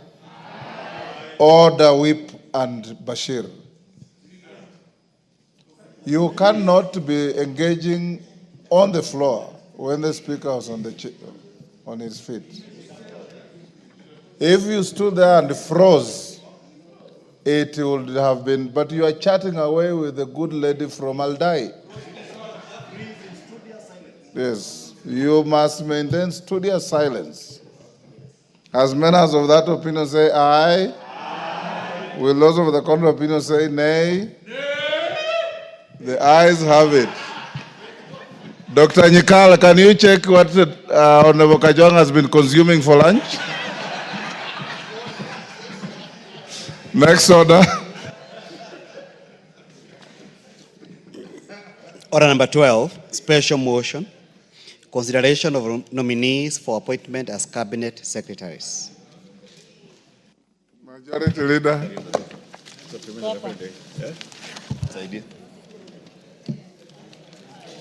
Thank you, Honorable Speaker. Honorable Speaker, you know Dr. Nyikal is a very good medical doctor, and therefore you are very right. He could check what, if there is any problem with the Honorable TJ Kajwang, who we cannot afford to be in this house without. So Dr. Nyikal must ensure he's okay. Honorable Speaker, allow me to move that taking into consideration the findings of the Committee on Appointments in its fourth report on the vetting of the nominees for appointment as cabinet secretaries laid on the table of the House on Thursday, 16th January 2025, and pursuant to the provisions of Articles 152(2) of the Constitution and Sections 3 and 8 of the Public Appointments Parliamentary Approval Act Cap 7F, this House approves the appointment of the following persons as cabinet secretaries. 1, the Honorable Mutahi Kagwe, EGH, as a minister or the cabinet secretary in the Ministry of Agriculture and Livestock Development. 2, the Honorable William Kabogo, as the cabinet secretary in charge of Information Communications and Digital Economy Ministry. And 3, the Honorable Lee Kinyanjui, as a cabinet secretary in the Ministry of Investments, Trade and Industry. Honorable Speaker, allow me to take this opportunity first to thank you as the chair of the Appointments Committee and all the 20 members of the Parliamentary Appointments Committee who took their time, Honorable Speaker, during the recess to come and vet these 3 cabinet nominees, even as I thank all the members of this House who have heeded to the call for a special sitting today to approve the motions that we've just approved, that of SRC, the Public Service Commission, the ambassadors who are being designated to serve our country in different destinations around the world. And lastly, this motion, Honorable Speaker, to approve these 3 cabinet secretaries to serve in those 3 ministries, Honorable Speaker. Honorable Speaker, having and Kenyans watched as we vetted these 3 cabinet nominees. And these nominees, Honorable Speaker, are not new in the public service. The Honorable Mutahi Kagwe has been a minister right from the Kibaki time when he served as minister for 2 years as minister for ICT, or what was then the Ministry of Communications and Information and Communication, Honorable Speaker. He then served as Minister for Health at a very challenging time during the COVID outbreak, Honorable Speaker. And many Kenyans will remember the Honorable Mutahi Kagwe as a COVID-era minister. And he cut his niche, especially with his very good communication skills, always updating the country on the status of the pandemic in the country, Honorable Speaker. And I remember my own daughter, who was then only 2 years old, whenever he saw either CS Mutahi Kagwe or the then CAS, Dr. Mwangangi, Masi Mwangangi, she would tell me, COVID. And in my house, Mutahi Kagwe was christened the COVID minister. But he did a splendid job during that time, Honorable Speaker, and I'm glad that some of the issues that bedeviled his term, part of it being the COVID billionaire scandal, he was able to be confronted with those questions during the vetting process and adequately or sufficiently answered all the issues that pertained to that time, Honorable Speaker. Honorable Speaker, I'm saying this because all the other nominees, the Honorable William Kabogo Getao is the first governor of Kiambu County, Honorable Speaker. The Honorable Lee Kinyanjui is the second governor of Nakuru County. Honorable Speaker, as much as these two gentlemen never made it back to serve their second terms, during their terms as governors, there are things you could see both in Kiambu County, where I come from, and I say this, Honorable Speaker, knowing that I had run-ins with the Honorable Kabogo when he was governor for Kiambu. And it was nothing ever personal, it was all in the course of business in politics, Honorable Speaker. But I can say today, so far, of all the governors who have served the county of Kiambu in terms of performance, William Getao Kabogo ranks #1 in terms of performance. Second is Governor Nyoro. Of course, the current governor and Governor Waitito, I can't even begin to rank them, Honorable Speaker. The Honorable Lee Kinyanjui, Honorable Speaker, midwifed. I don't know who that is. The Honorable Lee Kinyanjui, Lee Mayan Kinyanjui. Yes, Janet. What's your point of order? Mr. Speaker. Give him the mic.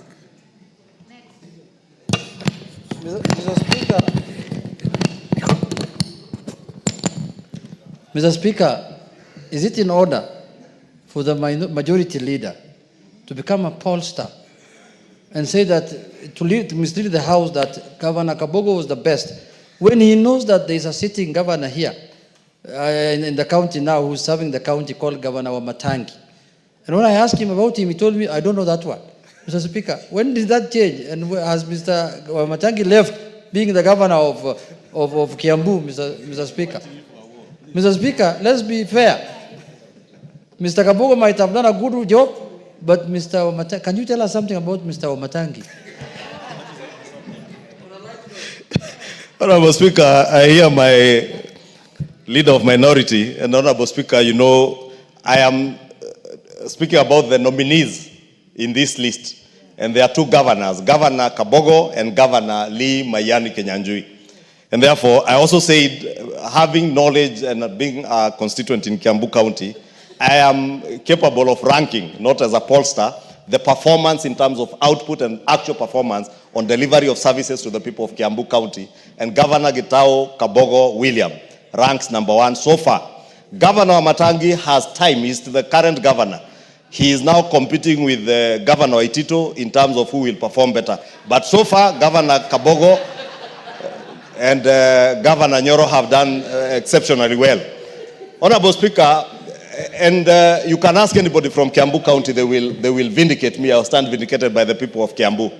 The people of Nakuru County also vindicate me when I say, Honorable Speaker, and Kenyans know that Governor Lee Kinyanjui midwifed the ascension of Nakuru County from a municipality into the city that Nakuru County is today.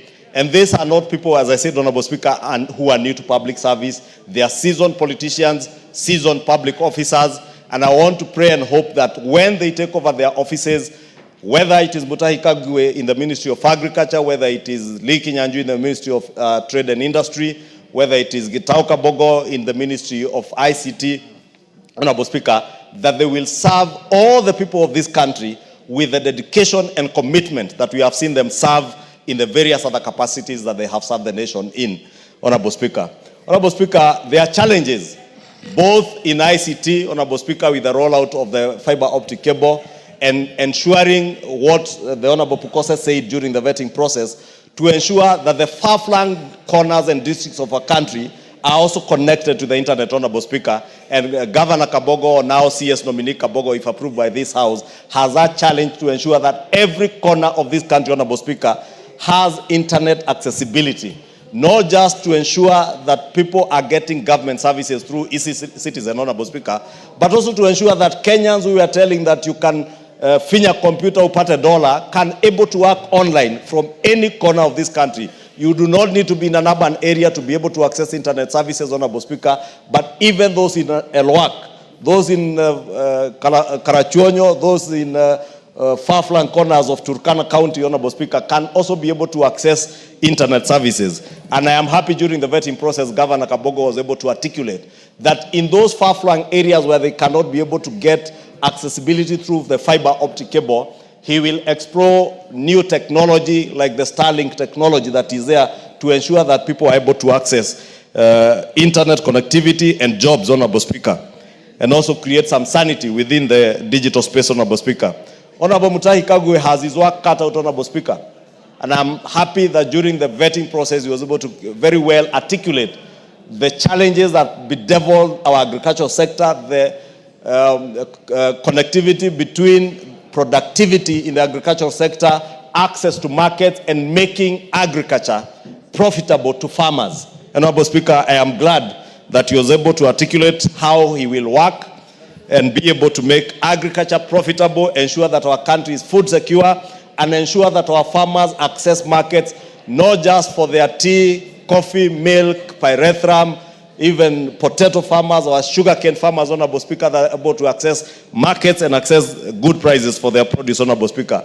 I pray, as I challenge the Honorable Mutahi Kagwe during the vetting, that he will not be swallowed by the cartels that have swallowed even other bigger people, not just in that ministry, but even in bigger offices, Honorable Speaker.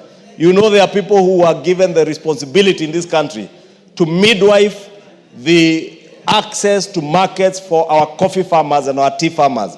But they went and became cartels themselves, Honorable Speaker.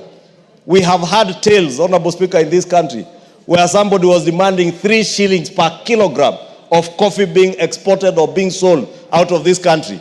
I want to pray that the Honorable Mutahi Kagwe will serve with the diligence that he served in the ministries that he served before in this agriculture ministry, and with the integrity that we have seen him serve with before.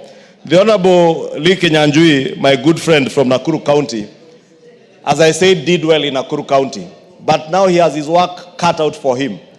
Trade and industry, Honorable Speaker, and the State Department for Investments now fall on his shoulders.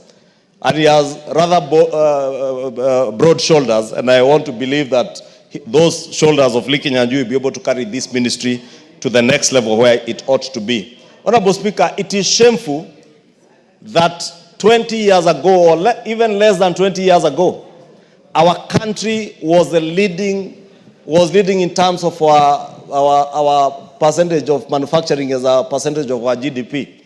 Kenya in the region, not just in East Africa, but in East, Central, and almost Southern Africa, with the exception of Botswana and South Africa, Kenya had the highest percentage in terms of manufacturing contribution to our GDP. But today, Honorable Speaker, neighboring countries like Uganda, that were largely importing manufactured goods from Kenya, are ahead of us. If you look at the 2023 statistics, Honorable Speaker, Uganda's manufacturing industry has grown to contribute at least 15.65% to their GDP, whereas Kenya's is at a level of about 7.3%. Almost, actually half, or less than half, that of Uganda. When and how Uganda overtook us in manufacturing, Honorable Speaker, is a challenge that Lee Kenyanjui has to reverse that. There is no sector that can create more jobs than the manufacturing sector, Honorable Speaker. And I want to believe with the increased productivity in agriculture, with the good technology and technical skills amongst the youth in this country, Honorable Speaker, if we are able to leverage on that, Honorable Speaker, it is possible then to grow industries and manufacturing that will grow, increase our GDP, Honorable Speaker, and also increase our manufacturing sector's contribution to our GDP almost threefold to at least 20%, Honorable Speaker. We have stagnated about 7% for the last almost 10, 12 years. And time is nigh, Honorable Speaker, and I want to believe that the Honorable Lee Kinyanjui has what it takes. And I have confidence that these three cabinet secretaries, Honorable Speaker, have what it takes to move us to where we want to be as a nation. And in terms of implementing the bottom-up economic transformation agenda. Honorable Speaker, I know there are issues, and I want to note that there are memoranda that were filed before the Appointments Committee, which we all considered. The nominees were given these memoranda and they responded to them. And one of the salient issues in this memoranda was the question of two-thirds gender rule, Honorable Speaker. And as members know, and it's good to inform the country, that we look at the cabinet composition in its totality, not these three nominees. And therefore, Honorable Speaker, in terms of adherence to that two-thirds gender rule, we are doing well, and I want to believe, because there are still slots that are available in the cabinet, to ask the President, His Excellency President William Ruto, that is in his next appointments, to ensure that there are at least both genders, not just one gender, to ensure that we truly conform to the two-thirds gender rule. But as we are, Honorable Speaker, even without the full composition of cabinet, we have done well with at least 6 cabinet secretaries, including the Attorney General, as ladies, Honorable Speaker. Honorable Speaker, in terms of regional balance, it is true, Honorable Speaker, and there are issues that were raised that these 3 nominees, again, hail from one region. And it's true, Honorable Speaker, they all hail from one region. But again, we look at the totality of the composition of cabinet in totality, and you will see that it goes very well with our population numbers. The representation of our communities and various regions in cabinet is well represented, Honorable Speaker. And that also, Speaker, should shut those who, Honorable Speaker, have been intent on inciting the people of this region where these members come from. I know, Honorable Speaker, there are those who have said that Mount Kenya region was being represented in cabinet by people who are not known. But there are people and Kenyans who also deserve to serve in cabinet, Honorable Speaker. And some of those people, like Dr. Andrew Karanja, you remember when he was appointed, with a very good CV, and I'm glad the President has given him an opportunity to go and serve the country in Brazil, and all the other cabinet secretaries who had been appointed earlier, Honorable Speaker, and who are capable and can serve in other capacities. These 3 gentlemen, the Honorable Mutahi Kagwe, the Honorable William Kabogo, and the Honorable Lee Kinyanjui, are not coming in to serve the people of Mount Kenya. Agriculture is not in Mount Kenya. ICT is not in Mount Kenya alone. Neither is trade and industry or investments. These are dockets where they are coming to serve all the people of Kenya as cabinet secretaries. And I want to encourage them to serve the people of Kenya without any regard to the regions they come from, to serve people fairly and equally. Consider the people of Marsabit in agriculture, whether it is in their pastoralist activities, in the livestock department, the State Department is under that ministry. Consider them as well as you consider the people of Odhaya with their coffee, or the people of Kiambu in Limuru with their tea, or indeed the people of Kikuyu with our potatoes and small-scale farming, Honorable Speaker, because we live on 50 by hundreds. And of course, the people who are producing livestock, we are key stakeholders because we are also butchers in Dagoretti. And Honorable Speaker, I'm saying that so that all these cabinet secretaries come to serve us as Kenyans. And nobody should ever look at them on the basis of the regions where they come from. I know there are others who may have wanted and tempted even cabinet secretaries. And it is sad, Honorable Speaker, that today we even have cabinet secretaries who get tempted to playing to the public gallery excite emotions on the basis of ethnicity and regions they come from, inciting communities against communities. And Honorable Speaker, it is sad. And I want to pray that these three gentlemen, because during the vetting process, they were able to show that they look at Kenya as one unitary state. They will serve the people of Kenya without regard to where anybody comes from or whatever language any Kenyan speaks, and serve them as Kenyans. I wish them all the best, Honorable Speaker, and I want to implore on all of us to approve these three cabinet secretaries so that cabinet may be not fully constituted, but at least those who are acting can now hand over, and hopefully the next cabinet meeting, they will have been sworn in and take over the service of serving Kenyans. With those many remarks, Honorable Speaker, I beg to move, and I want to request the Leader of Minority, the Honorable Junet Mohammed, who also sits in the Appointments Committee, to second the motion in agreement. Thank you, Honorable Speaker. Junet. Thank you, Honorable Speaker. Honorable Speaker, I rise to second this motion for the adoption of the fourth report of the Committee on Appointment on the approval hearings of nominees for appointment as Cabinet Secretaries, Mr. Speaker. Honorable Speaker, as the Majority Leader has alluded to, I sit the committee that is chaired by yourself of appointment and approval, Mr. Speaker. And Mr. Speaker, through that, I interacted with the nominees, Mr. Speaker, the three cabinet nominees, secretary nominees, Mr. Speaker. And Mr. Speaker, I came to realize that people who go through elective positions, Mr. Speaker, people who are elected by the people of Kenya as MCAs, as members of parliament, as governors, Mr. Speaker, those are people who are really tried and tested. And those are people who really can show leadership when it is required, Mr. Speaker, compared to people who have not held elective positions, Mr. Speaker. And I'm not trying to say that because I've been elected several times. Mr. Speaker, these three nominees have shown immense knowledge. They have shown immense knowledge and experience, Mr. Speaker, in terms of handling public affairs. And why that happened is because some of them ran or managed some of the largest counties in the country, Mr. Speaker. Honorable Lee Kinyanjui was the governor of Nakuru. And Nakuru, Mr. Speaker, is one of the largest counties in the country, even in terms of population. That has given that man a lot of experience from what I saw when he appeared before the committee. Honorable Kabogo also, Mr. Speaker, has managed one of the largest counties. And as you can see, a member here, the Majority Leader, has testified that he has done a good job when he was the governor of that county. Mr. Speaker, that has given them a lot of experience. And the other nominee has been a cabinet secretary. He has been the senator of Nyeri.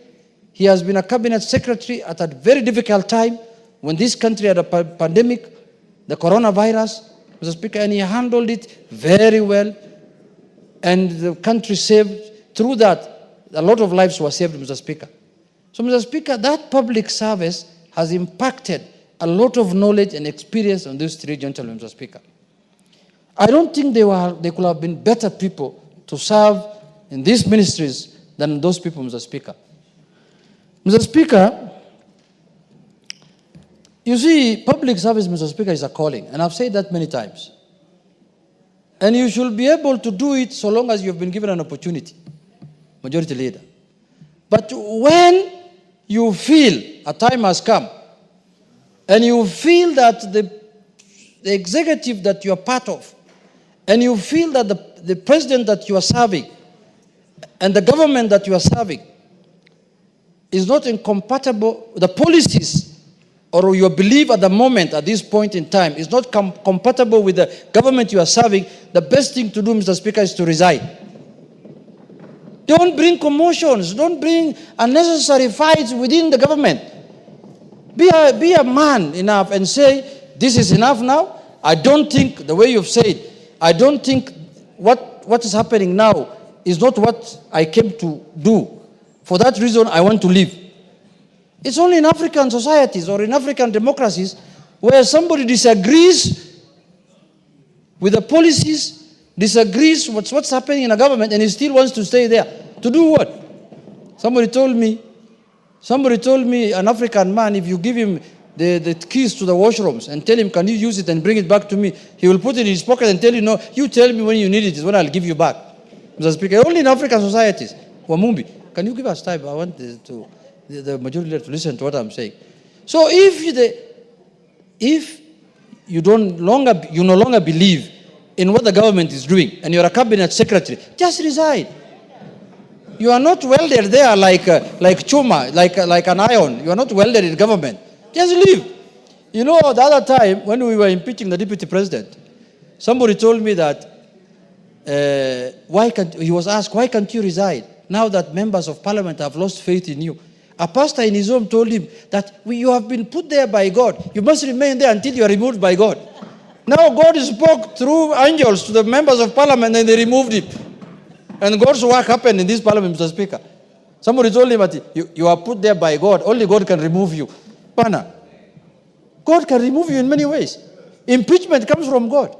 Because by the time 300 members of parliament agree on something, it's the hand of God. It's the work of God. It's the voice of God. So, Mr. Speaker, if you don't wait for God to come to your house to talk to you, if you think you cannot serve the government anymore, go do farming. Go do other things, Mr. Speaker. Or become something else. Become a professional. If you're a lawyer, go and open a law firm and serve the country that sphere, Mr. Speaker. Because you cannot be a cabinet secretary who is issuing contrary views to what your government is saying. It's immoral, actually. The other day I saw a good friend of mine, whom I learned a lot of things under him, who was sitting on the chair where Mr. Speaker is sitting, Mr. Speaker. And I learned everything I'm doing in this house under his, Mr. Speaker, under his supervision. And that's not what he taught me when he was a speaker. He told me, Junaid, if you are tired of something, leave. But now the same person is now accusing the same people he's serving of many things, and he wants to remain there and stay there, Mr. Speaker. It only happens in Africa. It cannot happen. And targeting communities, targeting people of certain, community, Mr. Speaker. Mr. Speaker, is very unfair. And I am a leader now in this country. Because I'm a minority leader. That's a constitutional office under Article 108. If my son is arrested by police, I should also tell the country why my son was arrested. I can't just say my son was arrested by so and so. Give the reasons why he was arrested. And then why do you wait for 7 months so that you tell Kenyans why your son was arrested? Why don't you tell them the day he was released that my son was arrested, and then you drop names. You say I went to the president and the president told me that I called so and so. My friend, where is this secrecy of oath? It's called what? Oath of secrecy. Why can't you discuss things at that level with the people who are concerned? Now, if you have the opportunity to go and see the president, to go and see people who are high offices, Kenyans who cannot access those places, how are they going to be served? What kind of, as a leader, what kind of trend are you setting? That anybody who wants to get help must go there. We cannot run, a country cannot be run like that, Mr. Speaker. So, Mr. Speaker, I hope these cabinet secretaries who are being approved in this house today will not behave in the same manner. Because, when that becomes now the modus operandi, Mr. Speaker, we will not have a cabinet. We don't need to waste our time in this house approving people who are going to defy the same government they want to go and serve. So, Mr. Speaker, I want to say that kind of manners should not be allowed in any society. Because you must be somebody who stands for something. If you strongly feel that what's happening is wrong, leave. People in mature democracies, they live even over something smaller than this. So, Mr. Speaker, coming back to the point, is that I want to say these three gentlemen, Mr. Speaker, whom we are approving today, are not also going to represent certain regions. Cabinet secretaries are appointed to serve the Republic of Kenya. Every Kenyan, Mr. Speaker, deserve their service, Mr. Speaker. If you are going to behave like the way people we have impeached, and then start talking about, you come to my constituency and you bring me salamu from your home, I will just chase you away. Mr. Speaker, dismissal of cabinet secretaries is not only the prerogative of the president. This House has constitutional mandate also to dismiss cabinet secretaries, the way we are proving them. So if you behave in a very tribalistic manner, you behave in an awkward manner, then nothing stops us from filing an impeachment motion and removing you from office, Mr. Speaker. Mr. Speaker, if you believed the people you are saying abducted your son, and the Kenyans, and you took 7 months, Mr. Speaker, to tell Kenyans what happened, who will believe you now? Because, 7 months is a long period of time. I'm sorry to say, I called a police officer, under the privilege of the House. I was told people are arrested over many things. You can be arrested because you are dealing in drugs. You are dealing in money laundering. You can be arrested in many things. Arresting is not abduction. We have to condemn abduction, but we cannot condemn arresting. Yeah. Police officers are paid. They earn salaries so that they can arrest people. That's their work. If I break the law today, they will arrest me. But we must condemn abduction, but we cannot condemn arrest. Arrests are legal. They are legal in our laws for a policeman to arrest me and to arrest anybody else. Mr. Speaker, so I want to emphasize on the issue that cabinet secretaries must serve all Kenyans. If you want to serve your village, go and become an MCA. Don't become a minister or a chief. Like the way I see now, there's a senior chief now who is meeting people in Wamunyoro. Every day they are meeting there. You are now just local chief there, just meeting people there. You expect me to travel all the way from Nairobi to go and meet somebody in that village. What is the name of that village? Wamunyoro. I can't go, Mr. Speaker. So if you want to be like that, just go to your village. But if you want to serve Kenyans, if your desire is to serve Kenyans as a cabinet secretary, then serve all Kenyans, irrespective of their region, irrespective of their community, irrespective of their service, of religion. Yes, member for Madira. Junaid, do you want to be informed?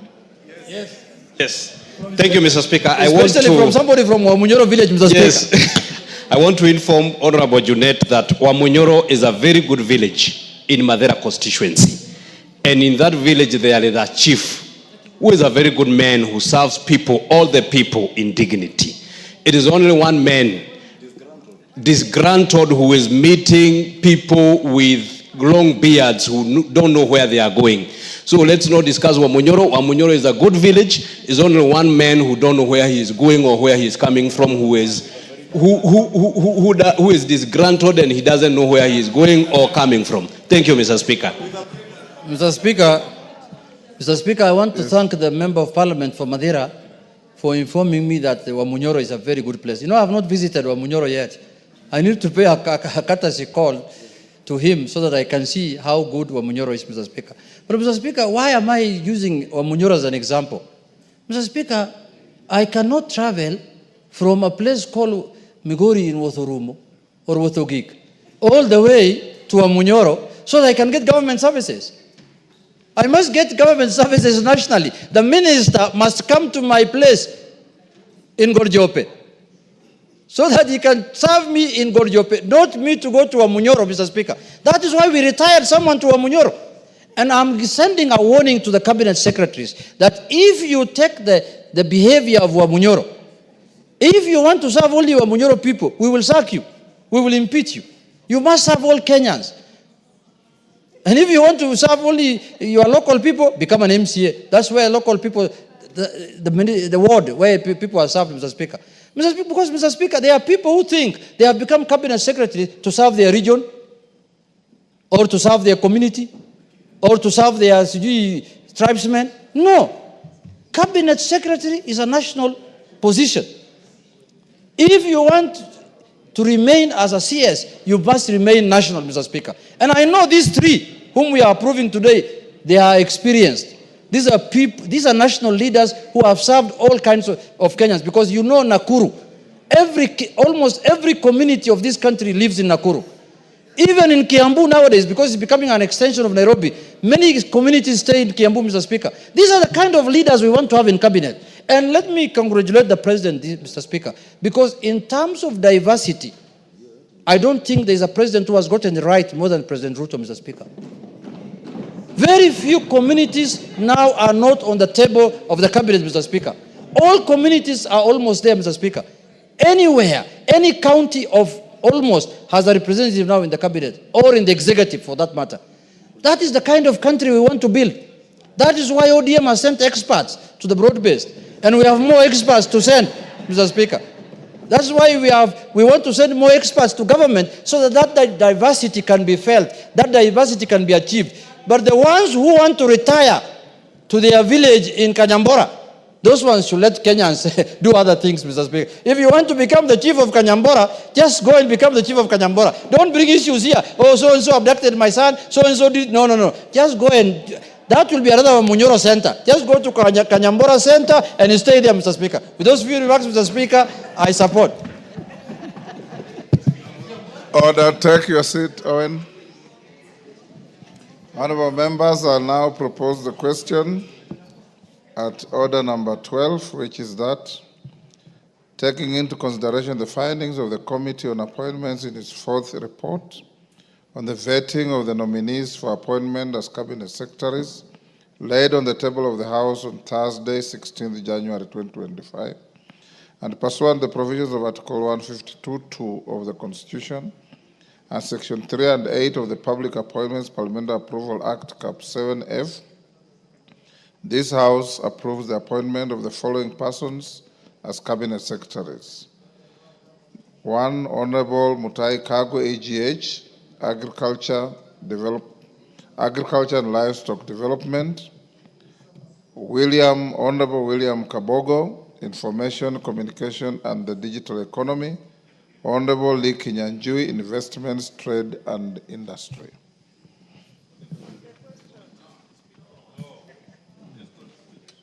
Yes, Wangwe. Thank you, Honorable Speaker. Honorable Speaker, allow me to first and foremost support this motion of consideration for the appointment of the cabinet secretaries. And Honorable Speaker, thank the President for taking his time and getting the right candidates for this position. Honorable Speaker, I have a view that the three candidates, and I will enumerate in particular the Honorable Mutahi Kagwe, whom I happen to have interacted with prior to this appointment. And Honorable Speaker, I find Honorable Mutahi Kagwe as a very strong candidate for this appointment and feel the performance he displayed, Honorable Speaker, during his position as the Cabinet Secretary in charge of health shall follow suit. The only thing I would wish to comment and recommend to the Cabinet, to the Honorable Mutahi Kagwe, is, Honorable Speaker, to know that all of us are looking forward to him to put agriculture as a sector in order. We want to see, Honorable Speaker, a situation where the aspiration of the President to make sure that sugarcane farmers, Honorable Speaker, are able to earn bonus be fulfilled, Honorable Speaker.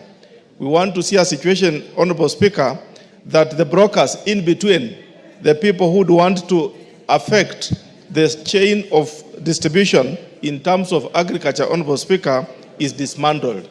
We want to see, Honorable Speaker, that Honorable Mutahi Kagwe puts his foot down to see that, Honorable Speaker, we don't get fertilizer that is in doubt. Let the government agenda, Honorable Speaker, to give us the fertilizer at 2,500 be implemented and even come more lower. But, Honorable Speaker, we get the right fertilizer for our input. Honorable Speaker, we want to see that the marketing of our product in terms of how to sell it and where to sell is opened more, wider and wider, so that, Honorable Speaker, we see as farmers all what is good to be implemented. And, Honorable Speaker, I want to thank to say that we are now implementing the Sugar Act, and I would want to request the Honorable Mutahi Kagwe, should this House consider and approve his nomination, Honorable Speaker, let him make sure that he concludes what has been started, so that, Honorable Speaker, we get the sugar sector be very much independent and implemented. Honorable Speaker, speaking on Honorable Liki Nyanjui, I had a privilege of working with him, Honorable Speaker, especially during the previous campaigns, and I found, Honorable Speaker, Honorable Liki Nyanjui as a very astute member of any organization. And him, Honorable Speaker, having been a governor, it's important. I thank him and say, Honorable Speaker, the docket that he's being bestowed on investment, trade and industry is not a small docket, Honorable Speaker. It's a docket that balloons the economy of our country. All what we manufacture, Honorable Speaker, must get the destination, and all what is possible to invest, Honorable Speaker, any small-scale person relies on this docket, Honorable Speaker. We want to see him working hand in hand with the National Treasury to open up the sectors that we need to supply our products. Let us open up the industry the manufacturing sector, so that, Honorable Speaker, we don't just say we want our youth to get employment. Let our youth, Honorable Speaker, get very good employment, especially where foreigners and those people with money can invest in good industries to add value on our produce. As an agricultural economy, Honorable Speaker, we must have where to add value to our produce, and that is where Honorable Liki Nyanjui is going to come in. Honorable Speaker, on the front of ICT, under the Honorable William Kabogo, I don't have a benefit of having worked with him, but having felt him as a governor of Kiambu. He was a forthright, and as well as a member of this House, Honorable Speaker, you could see, I went to the Hansard, and you could see, Honorable Speaker, how astute Honorable Kabogo was on the floor, and how astute, Honorable Speaker, he could force and push issues. We want him, Honorable Speaker, to push that Kenya moves to the next level of ICT. Let us not just be manual, mechanical, rather, Honorable Speaker, move to the next global frontier. Honorable Speaker, we must look at the issue of the internet supply. We must look at the issue of communication. We must look at the issue, Honorable Speaker, that internet is not meant for disabuse. Honorable Speaker, internet is meant for communication. It's not meant for ridicule. Let Honorable Kabogo come in and know that he should be able, Honorable Speaker, to put the provisions as they are supposed to be, so that we have a fair play, so that let everyone who is using the internet use it within the law. It's not an issue of the youth. Many a times, Honorable Speaker, people have said the youth are abusing the internet. That is wrong. Even the elderly, Honorable Speaker, when they speak on the internet platform, they must inform each other rather than abusing each other. Therefore, Honorable Speaker, these nominees stand a good chance, and I will want to say, Honorable Speaker, we approve them so that we all move forward as a country and get our spaces replaced. Thank you, Honorable Speaker, and I support. Bowen.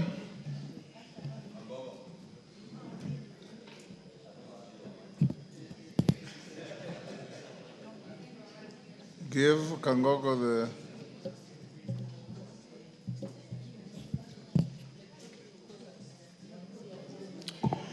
Okay, thank you, Mr. Speaker, for giving me this opportunity to support the three nominees, Mr. Speaker, for the Cabinet Secretary's position. And Mr. Speaker, I want to say some few things. Starting with the Honorable Kagwe, Mr. Speaker, I want to support this nomination as a Cabinet Secretary. Mr. Speaker, when the Honorable Kagwe was the CS for Health, at a very difficult time, Mr. Speaker, when the country was fighting the COVID-19, he proved himself, Mr. Speaker, that as a capable Cabinet Secretary in the Ministry of Health then. And Mr. Speaker, I want to ask the Honorable Kagwe as he moves to the Ministry of Agriculture. The agriculture is the backbone of our economy as a country. And Mr. Speaker, in the last few months, the Ministry of Agriculture has been on the wrong for many things, especially the fertilizer. Mr. Speaker, the harvest which we currently many farmers harvested some few months ago. Some of them were affected because of the fake fertilizers which was there last year. Mr. Speaker, we want to ask the CS nominee that as he takes over the ministry, once he is approved by this House, to make sure that the Ministry of Agriculture becomes the backbone, Mr. Speaker, and supports the farmers of this country to produce enough for this country. There is no need, Mr. Speaker, when we have almost majority of Kenyans, 90% of our people, they are farmers, and they are getting a little support from the government. Mr. Speaker, the issue number 2, the cartels we have in Ministry of Agriculture, they are quite a number. You will find that farmers, there are so many middlemen. In coffee, in tea, they are not benefiting from their produce. So we want to seek that the cabinet secretary, once he's in that office, is able to help the Kenyan farmers. Mr. Speaker, the issue of ICT and the Honorable Kabogo, if he's approved by this House. I think ICT is an emerging technology, Mr. Speaker, and there are so many challenges, from fraud to hacking to so many things. And there is need to regulate actually the industry. There is a lot to be done in the industry to make sure that the new ICT, the digitization in the country, they are used for the benefit of the people and the young people, and it is not a platform for abuses. It's not a platform for people to make illegal activities. And Mr. Speaker, finally, the Honorable Lee Kinyanjui, we want also to support him in the Ministry of Trade. The trade, Mr. Speaker, our import and export, Mr. Speaker, determines also our balance between a shilling and the dollar.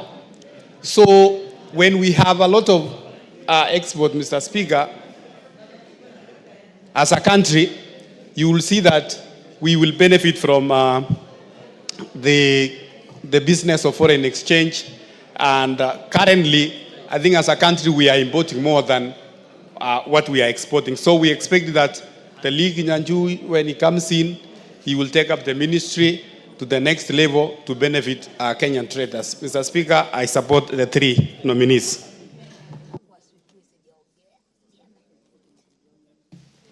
Yes. Irene Mayaka.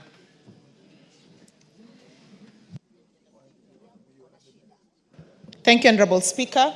Honorable Speaker, I also take this opportunity to support the nominations of the 3 appointees, being the Honorable Mutahi Kagwe, the Honorable Lee Kinyanjui, and the Honorable William Kabogo. Honorable Speaker, these 3 all have one thing in common. They have a wealth of experience. They each have done unique things within the sphere of their previous appointments that make them exceptional. And Honorable Speaker, just as it has been said by our previous members, is that we really want to encourage that these cabinet secretaries focus their work nationally and not just within the country. Honorable Speaker, we all remember very well how the Honorable Mutahi Kagwe was very instrumental during the COVID-19 period.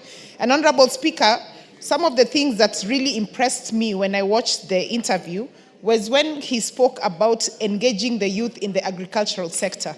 Because, Honorable Speaker, we are a country that is largely agricultural, but our young people are not interested in that space. And some of the ideas that he did share in terms of how he would engage the youth in this space was very impressive.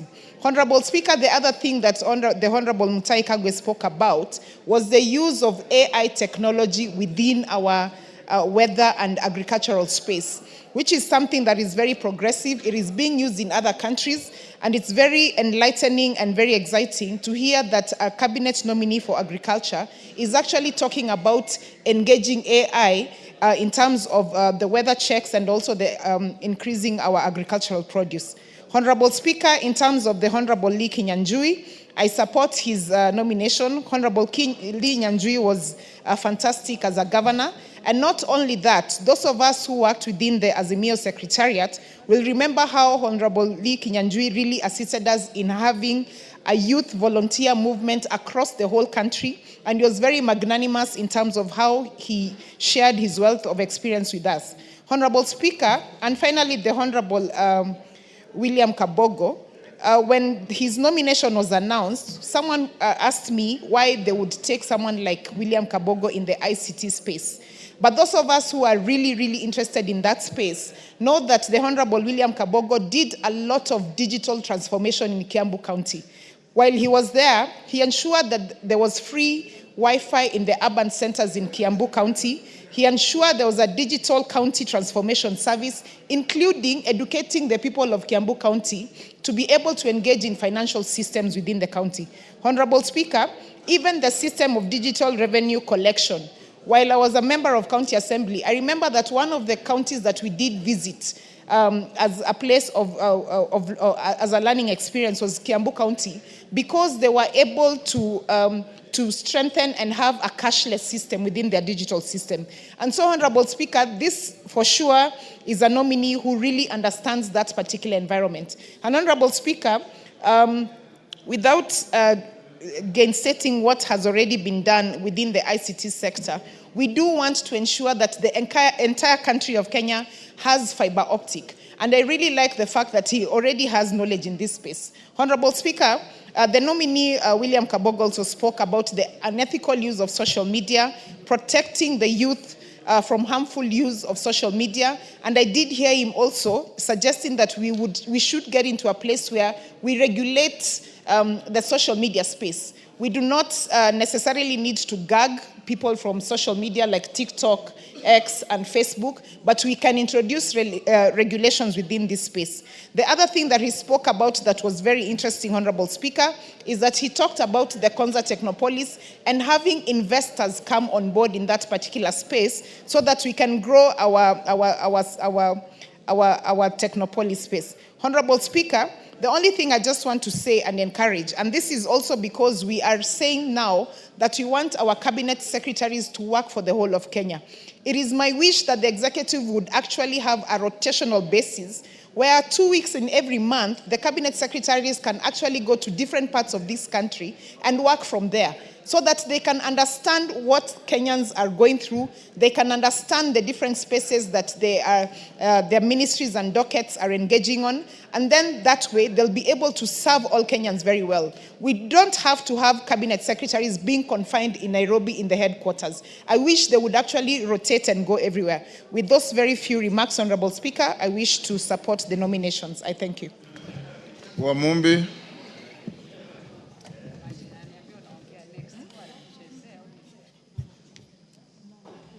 Thank you, Mr. Speaker. Mr. Speaker, I also rise to offer support to this motion that seeks... Members, I will be calling the mover to reply at 2:30. So those I'm giving an opportunity, take as little time as you possibly can. I would recommend 2-3 minutes. Okay. Thank you, Mr. Speaker. Obliged.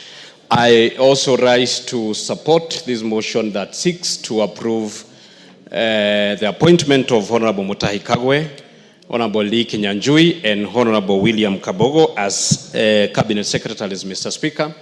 Mr. Speaker, I specifically ask Honorable Mutahi Kagwe to take the issue of vaccination very seriously, Mr. Speaker. Mr. Speaker, the President has just come back from UAE in search of market for our beef.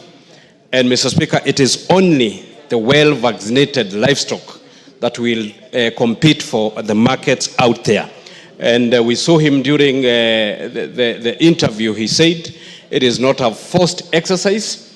It is those who are willing, but we continue to urge our farmers to welcome this vaccination issue because it's of advantage to their beef, so that their beef can fetch good markets out there, Mr. Speaker. Finally, Mr. Speaker, I want to assure the people of Mokoroini, where Honorable Mutahi Kagwe was born and where he comes from. It is very bad, and I want to sympathize with them, that as we approve the Yasan, the MP, Mr. Speaker, is not in this house to stand with the people of Mukurweini. I have seen him in a barrio somewhere propagating the Itungati fake narrative. He was supposed to be in this house to approve a son of Mukurweini, but instead of coming to this house to approve the son of Mukurweini, he is in a funeral somewhere propagating an Itungati fake narrative. I assure the people of Mukurweini that we are going to make sure the Yasan is approved so that he can serve Kenyans and all Kenyans. Thank you, Mr. Speaker. I thank you. Women Rep Kwale. Women Rep Kwale. Basi asante sana Mheshimiwa Spika kwa kunipatia nafasi hii.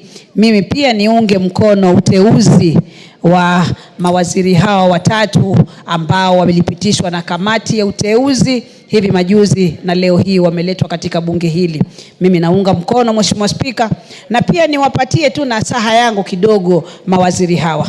Ndugu zangu, mmechaguliwa na tunawachagua sisi kama wabunge wa bunge hili la kitaifa kwa roho moja. Mimi natoka Kwale na ningependa na naomba wakati mkifanya kazi mawaziri wetu, mjue Kwale pia ni county katika zile county 47. Muweze pia sisi kunyorosha mkono kwetu. Mheshimiwa Spika, Kwale ni county ambayo ina ukulima na ina mashamba ambayo yana rutuba kubwa sana Mheshimiwa Spika. Na sisi pia wa Kwale ni wafugaji wazuri sana Mheshimiwa Spika, lakini utapata katika ukulima wetu na ufugaji wetu katika county yetu hatuwezeshwi mara nyingi, hatuwezeshwi kisheria na hatuwezeshwi pia kipesa. Bado tunafanya ukulima ule wa zamani ambao hauwezi kwa sasa hivi. Ulimwengu mahali umefika, tunahitaji ukulima wa kisasa. Mheshimiwa Spika, Kwale bado sisi tuko nyuma sana kwa mambo ya ukulima na ufugaji. Tunafuga kama nilivyoelezea. Mheshimiwa Spika, nilikuwa na matumaini makubwa sana wakati Mheshimiwa Salim Mvurya waziri alipokuwa amechaguliwa katika wizara hii ya investments and trade. Nilikuwa na matumaini, nikajua kwa sababu kila mtu anajua mahali kiatu kinapomchoma, basi Mheshimiwa Mvurya angekuwa mzuri sana kwa kuweza kurekebisha Kwale. Lakini kwa sababu hawa pia ni wa Kwale, ni wa Kenya wenzetu, nasema nawapatia kongole, lakini waangalie sana Kwale. Sisi hatuna viwanda. Best Titanium imeenda inakufa, hiyo imekwisha mambo yake. Tuna Ramisi Sugar ile Kwale Sugar Factory. Hatuwezi kusema tuna kampuni ya sukari Kwale. Hatuna viwanda kabisa ndani ya Kwale. Kwa hivyo mimi naomba nasaha yangu mawaziri, mnapoingia mjue Kwale pia ni katika zile county 47 na muweze kutunyoroshea mkono. Asante sana Mheshimiwa Spika, sitaki niwe mrefu sana. Naunga mkono uteuzi wa mawaziri hawa Mheshimiwa Spika. Martin Owino.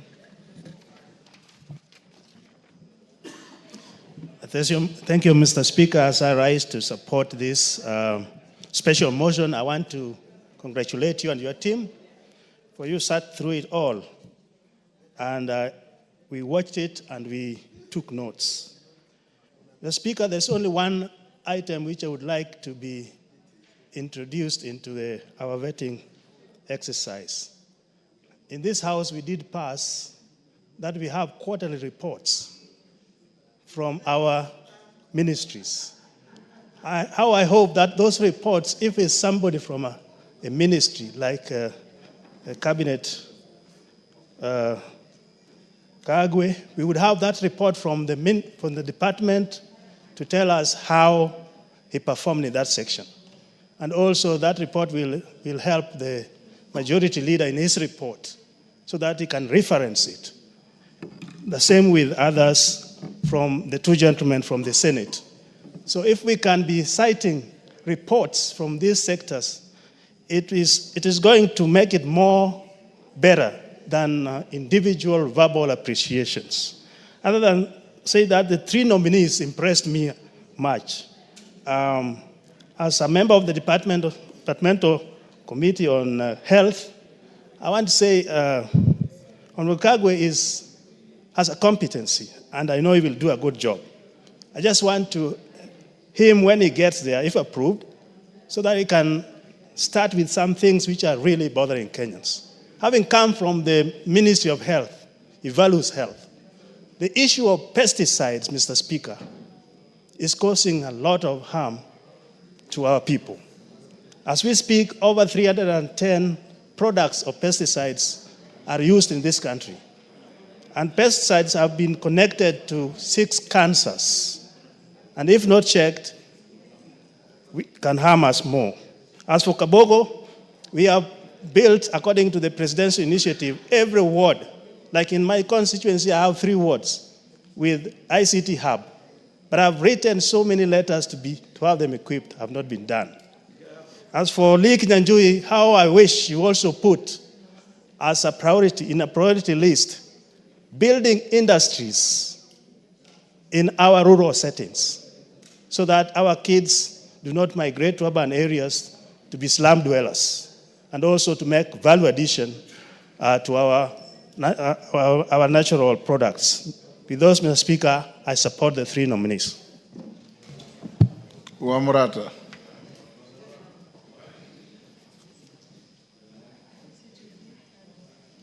Give her the mic.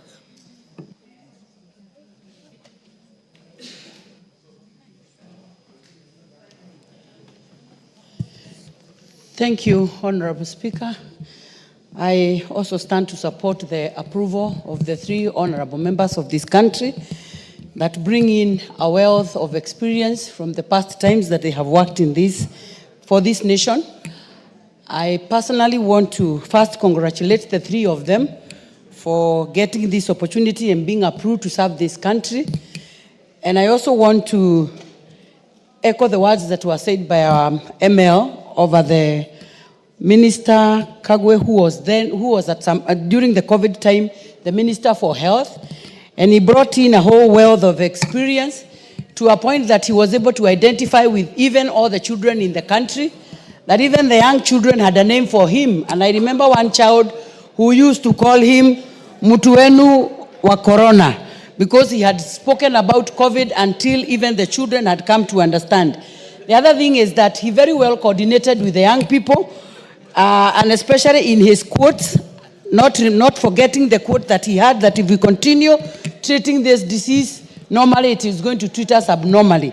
And I want to request Honorable Kagwe to come with the same great slogans to the young people, so that he may be able to teach them agriculture and enable them to understand that agriculture is also a way of earning a living, whereby we have our young people who still don't believe that agriculture is a way of earning a living. And if he comes with the wealth of experience that he has, I want to believe that our children are going to identify with him.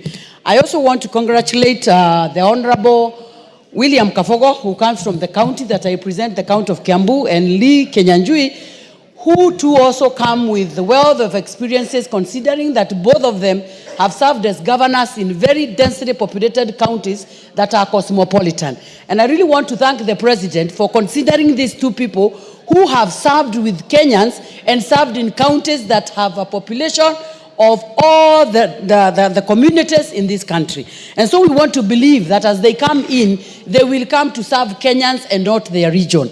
I also want to believe that Honorable Kafogo will be able to handle the issue of ICT. And I remember when he was a governor, there used to be free Wi-Fi in hospitals, and especially one time I visited a maternity hospital in Kiambu Level 5, and there was free Wi-Fi, which I don't think is there today. And I want to believe that when he brings all this kind of information that he had and the wealth of information, that we are going to go to the next height. I also want, on my last point, to tell these people that they are coming in to the country when there is a lot of heat of political noise in the country. And I want to pray and request them that they come in. Dr. Nyikal, your time is up. Thank you, Mr. Speaker, for giving me this opportunity. Mr. Speaker, as I support the nomination of this gentleman, I have two observations that I want to bring out that are important, and 2 points. Mr. Speaker, the issue of regional and ethnic equity, although we have played it down and we said is something we should look at, but I can't blame them for that because they did not appoint themselves in this position, but it's something we should look at in the future. The second thing, Mr. Speaker, is these are gentlemen who have worked well. But again, there are 2 points, particularly for Honorable Kagwe and Honorable Kabogo, that actually did besmirch them. The issue during the corona where Mutai worked very well, but the COVID billions, actually it did raise issues. I saw them respond to this. I saw him respond to this. And also, Honorable Kabogo, again, there was issue of the lady that died. I saw him respond to this. But the biggest problem we have in this country is integrity. So we may start to look at the principle of being as spotless as a bishop's wife. But I know, because of what they have done, they'll actually prove themselves beyond those issues. The other one, Mr. Speaker, that is a point that I think they can. The three of them, if they work together, Mr. Speaker, they can solve the problem of employment amongst our youth. I believe that it is actually agro-industry that will be our industrialization that can employ our people, and that will include actually the Honorable Kagwe and Honorable Kabogo and Honorable Kinyanjui. Kinyanjui in industry, Mutagwe in agriculture, and IT and communication. And all of them have done that. If they actually work in these three areas, and they can actually create massive employment for our youth. With that, Mr. Speaker, I support. Bishop Kosgei.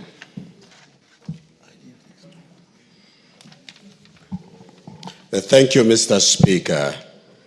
I also, from the onset, wish to support the motion about the nominees into various ministries as outlined by the committees. And I wish to congratulate the committee for having had a thorough conversation between and amongst the three, and we were able to watch, Mr. Speaker, from the comfort of our homes. And I wish to congratulate them for their performance. They indicated, number one, the maturity in the ministries that they are going to serve, and also experience that they are bringing to the government. I wish to appeal to them, as this House would approve, because I'm appealing that we do so, that one, we have witnessed a trend of members of executive violating the oath of secrecy in government. This is not a good tradition and not a good trend. And we are appealing, and I listened to them when questions were placed before them that was really tempting them to reveal what they knew and what they did. And I was so impressed that they were bound by the oath of secrecy. I think the rest of us in government should be able to learn.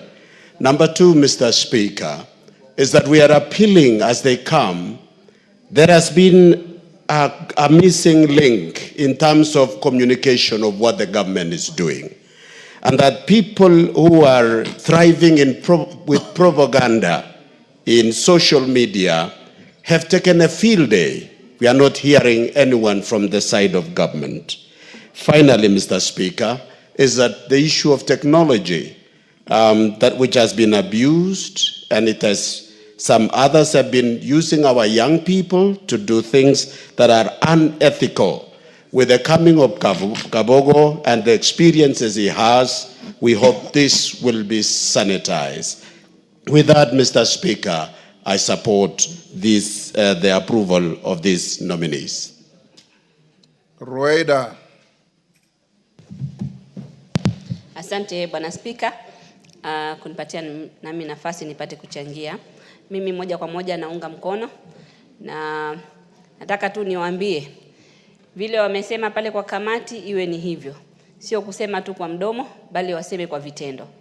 Maana mara nyingi tumeona kama hii ministry ya ICT, kuna wakati ilitoa nafasi za vijana kila kaunti wawili, lakini kaunti zingine hazipewi hizo nafasi. Utaona hata zile zetu 2 zinapewa wengine. Kwa hivyo waziri akifika hapo aangalie kama Wakenya, aangalie Kenya yote, asiache Mkenya mwingine nje. Sisi ni Wakenya pia, kule kwetu ni Lamu mbali kidogo tutasaulika. Kwa hivyo atuzingatie na atumie ile affirmative kufikiria na kusaidia watu walioko mbali. Si lazima Lamu peke yake, lakini Wakenya wote kwa jumla. Niambie pia waziri wa ukulima ajue sisi samaki iko katika ukulima. So asiangalie tu upande wa ukulima peke yake, angalie mifugo na angalie pia samaki.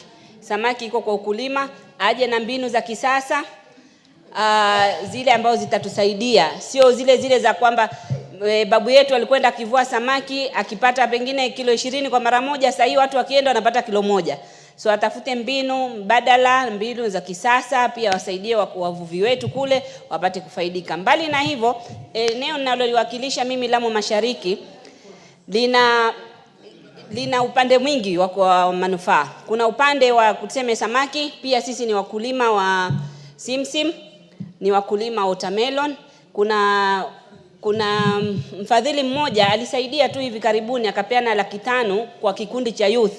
500,000 hiyo ilitoa watermelon mpaka tukashindwa kuuza. Watermelon ni nyingi sana. So kunao haja ya waziri kuingia pia kule kuangalia area zile gani zitatoa mazao gani tuweze kusaidia watu wetu, na pia itakuwa ni kuinua uchumi wa Kenya. Pia upande huo kuna ukulima mfano kama wa ndimu, ukulima wa muhogo, lakini bado ni ile ya zamani. Hawatusaidii ukulima wa simsim. Mimi namuomba waziri mwanzo ukulima wa simsim, si ndio tunatoa simsim mzuri. Ajue akiingia kuna kazi inamngojea pale mezani. Ajue kule Lamu Mashariki simsim ziko nyingi haziuziki kwa sababu ya makosa ya watu wengine. Wao walitumia ile dawa inaita wakausha mimea. Sasa ile simsim yetu haiwezi kuuzika kule uzunguni, haiwezi kwenda. Kwa hivyo aje atafautishe, wale wanatumia madawa wasipeleke hizo bidhaa zao, lakini wale ambao hawatumii madawa zile bidhaa zao ziweze kupelekwa. Na asiseme, sinitarajia aseme kwamba ati zungumza na county. Mimi Time up. Cherorot, then mover, be ready to reply. Thank you. Thank you so much, Mr. Speaker. 1 hour and you all agreed.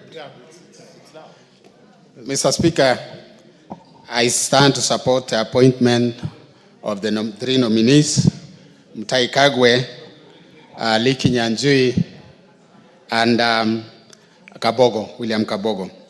Mr. Speaker, the 3 gentlemen, from their own experience and the way they have served in this country, I can say that they qualify and they have the capacity to serve in those ministries which they have been assigned.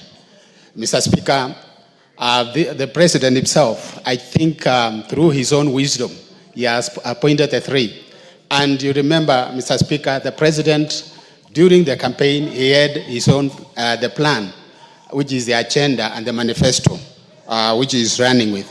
And I want to say that the coming in of the 3, they have to make sure that they have to hit the ground running so that they can be able to deliver. Because, Mr. Speaker, as we are aware in our country, we have lagged behind due to some challenges we've been having. And I want also to encourage that even the rest of the CSS that we have, Mr. Speaker, they have to make sure that they deliver service. They should not sit and watch things happening in this country. And I want to challenge also the 3, Mr. Speaker, that the government they are going to serve, they should be careful not to fight the government from within. They have to support the government and to make sure that they deliver services to Kenyans, Mr. Speaker. Mr. Speaker, I want to say that in our country, these ministries that have been created, they were created with a purpose so that they can be able to serve the common people, Mr. Speaker. And the 3 also should mark the territorial boundaries in this country to make sure that they serve from north to south and even from east to west, because they are serving Kenyans and they have to be faithful in actually serving His Excellency and Kenyans at large. Thank you, Mr. Speaker. I support. I'll give the following 2 minutes each. Mudhoni, member for Kieni, Women Rep Nakuru, Masito? Not Masito, Mbeyu. Yes, let me see how you do. 2 minutes each. Start with Dorothy. Thank you, Mr. Speaker. Mr. Speaker, I first want to really thank the vetting committee and you as the chair for the excellent job undertaken. And I want to thank His Excellency for picking on competent, expert, and experienced individuals to be cabinet secretaries in his government. Honorable Speaker, I straight away want to go to Honorable Mutahi Kagwe. Agriculture is the backbone of this country, and it can leverage on new technology, especially, Honorable Speaker, to invest in dry land to supplement crop production in the wetlands. As I say that, Honorable Speaker, I also wish to say all other crops which have been gazetted. The government has been very keen in opening new markets for these crops. And I want to say one crop that looks like it has been forgotten as much as it's cash crop gazetted in this country is the Mira crop.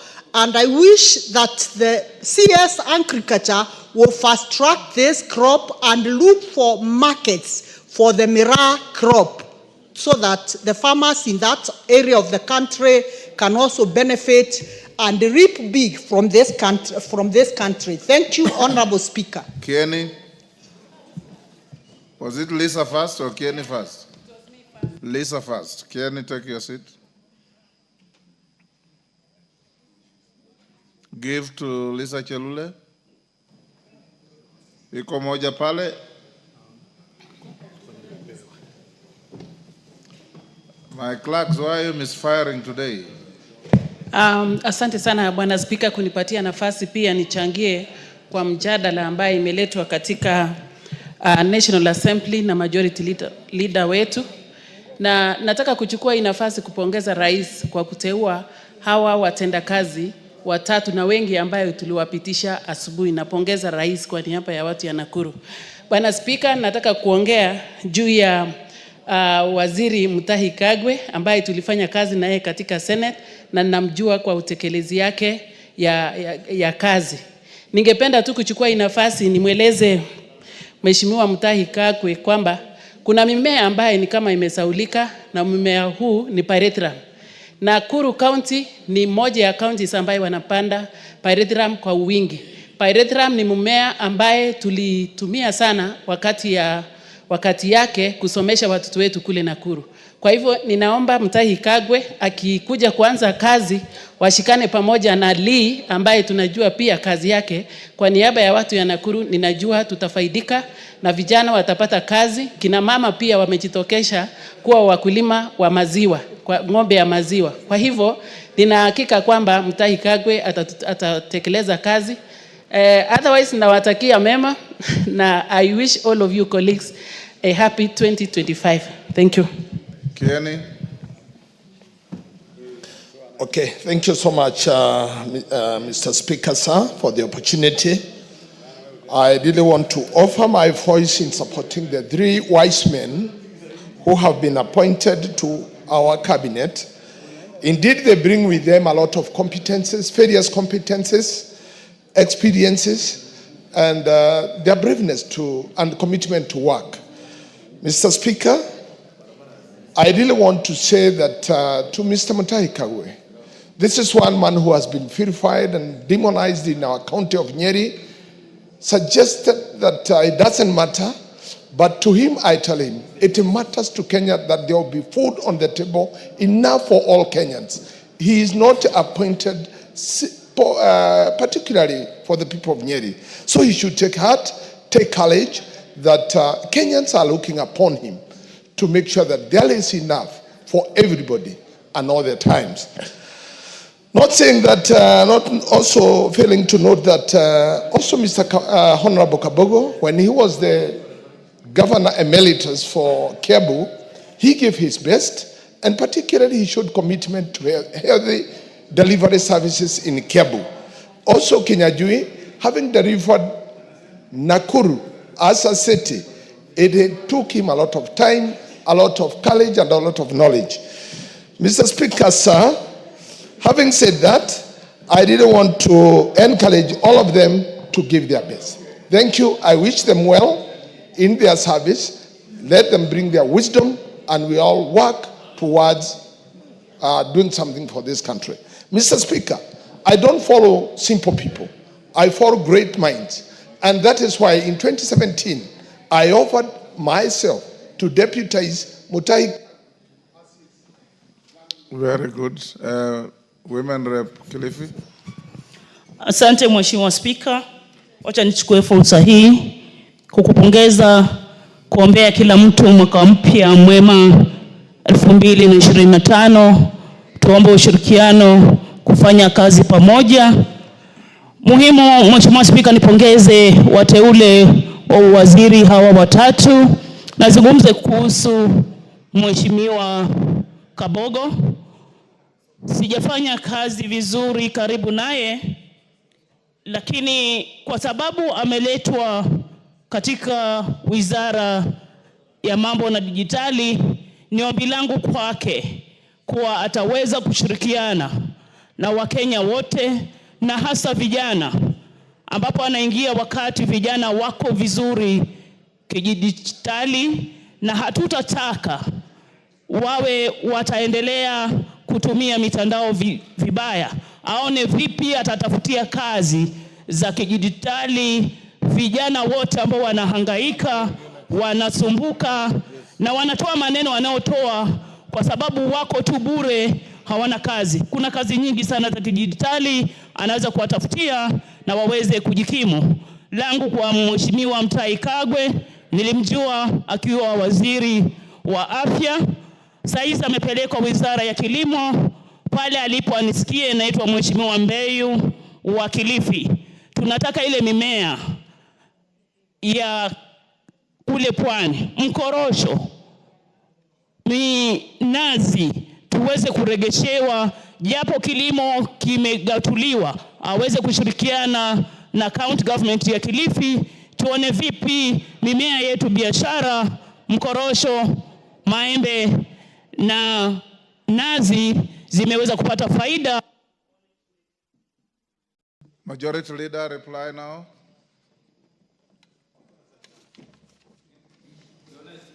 You all agree that we assign 1 hour to each of these motions. Thank you, Honorable Speaker. Honorable Speaker, allow me to take this opportunity first to thank all the members for the contributions and for their support to these nominees who are vetted under your chairmanship, Honorable Speaker. Honorable Speaker, in reply, let me just say I've listened to many of the contributors and their sentiments, and it's important, Honorable Speaker, to re-emphasize that as many of the contributors to this motion have said, cabinet secretaries come into office to serve all the people of Kenya and the government of the day, and they serve not just the regions they come from, Honorable Speaker. Honorable Speaker, it's also important that, as has been said by many people, that even these nominees and even those others who are serving in cabinet today, to recognize that they not only have a collective responsibility in their service to the people of Kenya, but also to carry themselves with the decorum and integrity that behoves of their offices, Honorable Speaker. If any of our cabinet secretaries feels that the president has reassigned them to a ministry that they think is lower than whichever other ministry that they were in, Honorable Speaker, the honorable thing to do is, if you feel the ministry you are serving in is too small for you and you are too big for that ministry, simply resign. If you think, Honorable Speaker, that you are reassigned to a ministry where you are not able to extort money from people as you used to extort in any other, Honorable Speaker, and you can't say to the public, and you now want to pretend that you are holier than thou, and we know you, and you know if you are about to be fired, don't pretend that you are either resigning or asking to be fired. Honorable Speaker, just go. And it is not just those who are serving, even these ones that we are approving today. This House will oversight all these cabinet secretaries without regard as to where they came from, what political affiliation they are coming from, because, Honorable Speaker, in the spirit of the broad-based government, we have cabinet secretaries who are serving this country who were not part and parcel of the Kenya Kwanza campaign trail. But the country is bigger than Kenya Kwanza, Honorable Speaker. The country or the government of the day serves all Kenyans, Honorable Speaker. And I must commend the President for seeing beyond his political party, for seeing beyond the coalition that he campaigned under, Honorable Speaker. Honorable Speaker, I must commend the cabinet secretaries who came from ODM. The Honorable John Buddy, the Honorable Pio Andai, the Honorable Joho, the Honorable Oparanya, even the Honorable Askul. These are cabinet secretaries who are serving this country with diligence, with integrity, and with commitment to the people of Kenya. You do not serve as a cabinet secretary to serve the president of the day. You serve the people of Kenya. It is Kenyan taxpayers who pay your salary.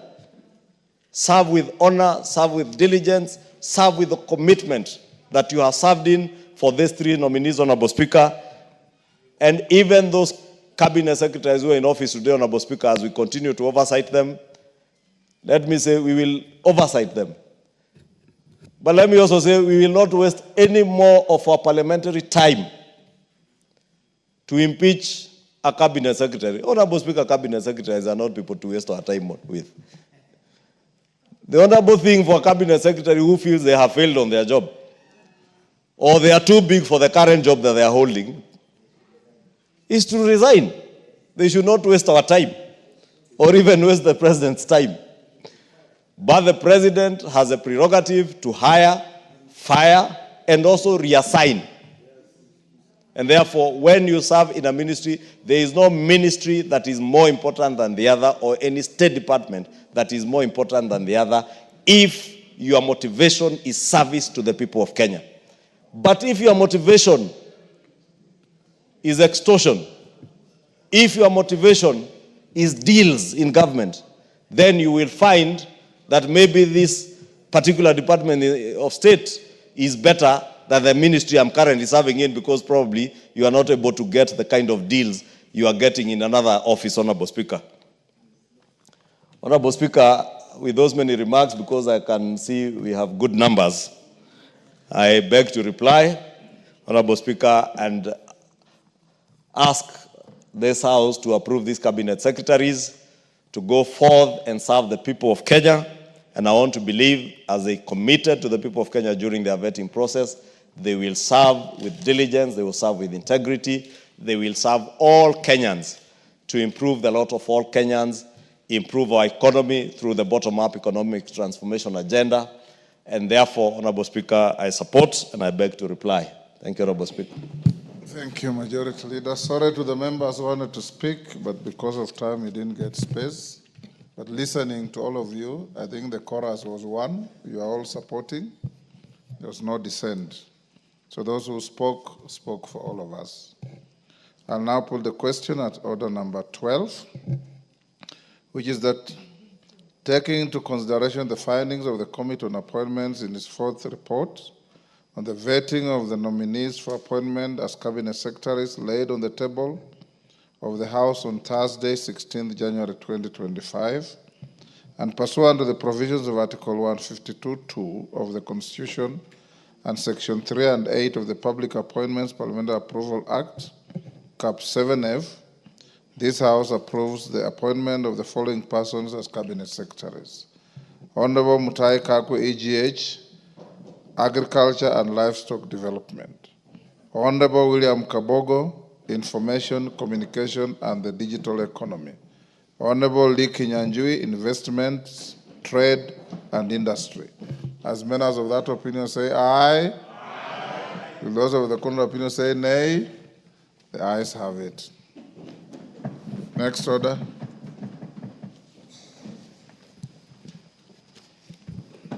Order number 13, motion consideration of Senate amendments to the Gambling Control Bill, National Assembly Bill number 70 of 2023.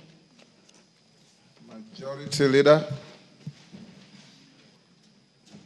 Thank you, Honorable Speaker. Honorable Speaker, this is a very short motion, Honorable Speaker. And Honorable Speaker, I beg to move that, I'm looking for the supplementary order paper.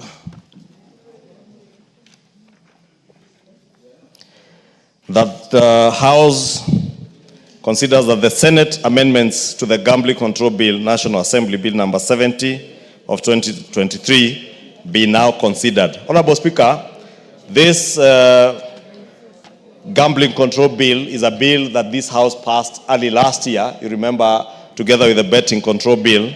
And because it had provisions that touched on county governments, it was conveyed to the Senate for consideration. And the Senate did move a number of amendments, which have since been considered by the Committee for Sports under the chairmanship of Honorable Wanyama. And Honorable Speaker, the committee in its report, which they tabled towards the tail end of the last session, recommended that we object or we reject all the Senate amendments, Honorable Speaker.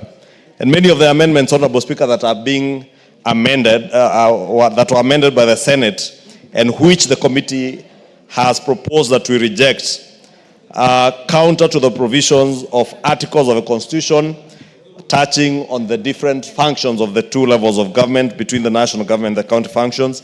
They are also contrary to the provisions of Article 109 of the Constitution on the exercise of legislative powers. Honorable Speaker, maybe for clarity, Article 109, Honorable Speaker, says that Parliament shall exercise its legislative power through bills passed by Parliament and assigned to the President. And Parliament in this instance means both chambers of Parliament. But any bill may originate from the National Assembly. 3 says that a bill not concerning county government is considered only in the National Assembly and passed in accordance with Article 122. And because this bill did concern counties, that is why it was not only considered by the National Assembly alone, and we took it to the Senate. 4 is that a bill concerning county governments may originate in the National Assembly, like this bill, or the Senate, and is passed in accordance with Articles 110 and 113, 122 and 123 of the standing orders. And 5, a bill may be introduced by any member or committee of the relevant House of Parliament, but a money bill may be introduced only in the National Assembly in accordance with Article 114. Honorable Speaker, many of the amendments that were inserted into this bill from the Senate are amendments that touch on or that had a money bill effect, and therefore making this bill, which originally was not a money bill, a money bill. And therefore, there is no way that this House, under Article 109 of the Constitution, would allow the Senate to usurp the powers of the National Assembly in terms of introducing bills that have a money bill effect. Because, Honorable Speaker, it is the Constitution that says that only the National Assembly may consider bills that have a money bill effect. Whether it is the imposition of taxes, levies, or charges to Kenyans or from the Exchequer, Honorable Speaker, that can only be done by the National Assembly. And therefore, many of the amendments, Honorable Speaker, that you will see that were done by the Senate touched on imposition of taxation, imposition of levies, imposition of penalties and charges, things that can only be done by this House, Honorable Speaker.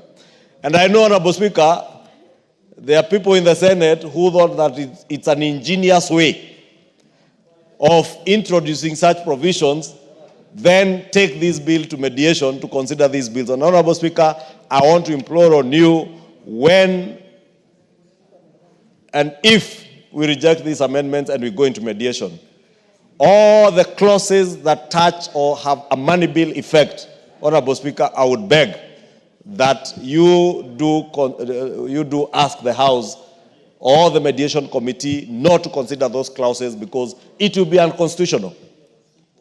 Completely unconstitutional, Honorable Speaker.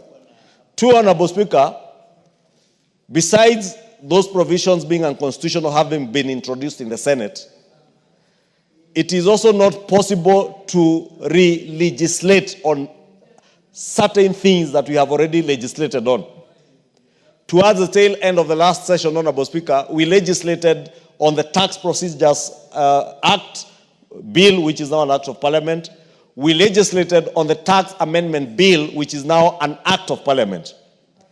Some of the provisions that the Senate had amended to in this bill are covered under the Tax Amendment Act of 2024. And therefore, reintroducing the same clauses in this bill, Honorable Speaker, again will be unprocedural, against our own standing orders, unconstitutional, illegal, null and void.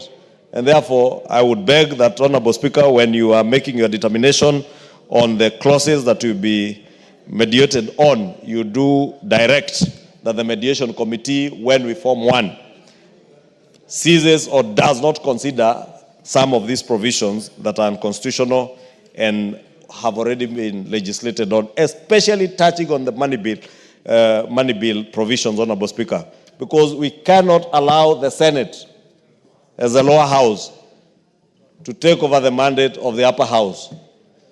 And you know, Honorable Speaker, I have never used those words in my almost 13 years in this house, which house is upper to which one. Because it's not important, Honorable Speaker, but it is important to adhere to the provision of this Constitution. The drafters of this Constitution had reasons as to why they did not give powers to appropriate resources to the Senate. They had reasons why they never gave powers to the Senate to levy taxation or even fees and levies to Kenyans. And they had reason why they said that the Senate represents the counties and the National Assembly represents the people of Kenya. And therefore, it is only those who represent the people of Kenya who can impose taxation on them.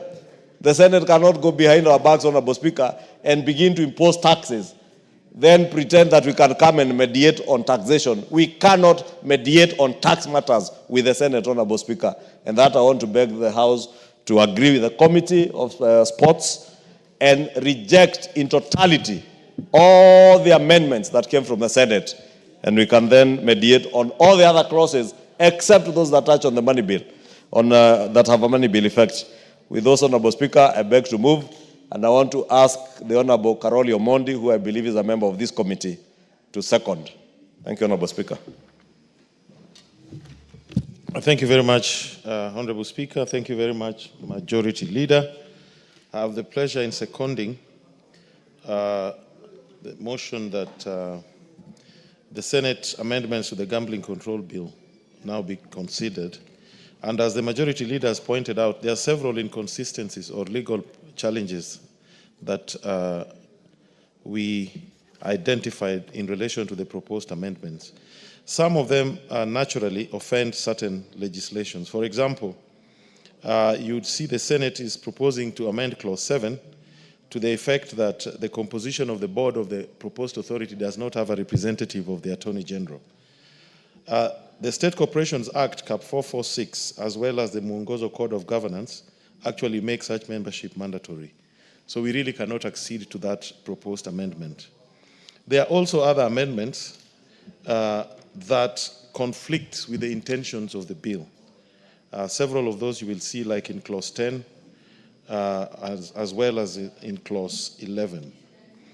And then some of the proposed amendments, apart from conflicting with the Constitution as well as various statutes, as the Majority Leader has pointed out, were matters that were covered by the recently passed tax amendment laws. As a committee, we would like to propose that we go for mediation and that this House rejects all the proposed amendments and we go for mediation, and hopefully we can find a solution to this matter. But we are not persuaded by any of those amendments, and we cannot accede to any of them for various reasons, such as breach of provisions of Article 109 of the Constitution and other laws. With those few remarks, I support. Thank you.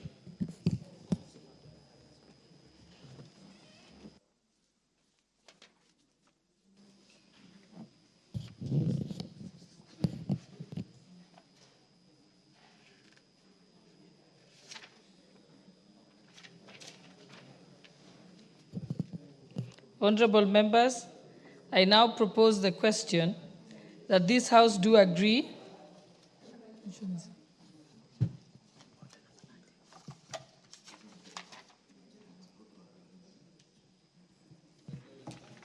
Honorable members, I now propose the question that the Senate amendments to the Gambling Control Bill, National Assembly Bill number 70 of 2023, be now considered.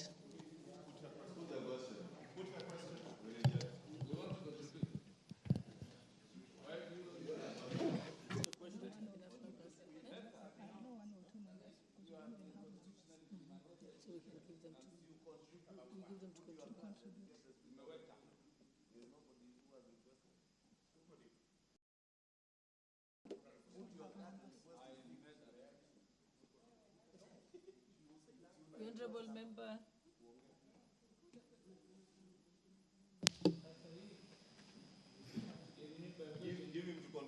Yes, I'm trying to give him the mic. Yes, there you have the mic. Thank you, Madam Speaker.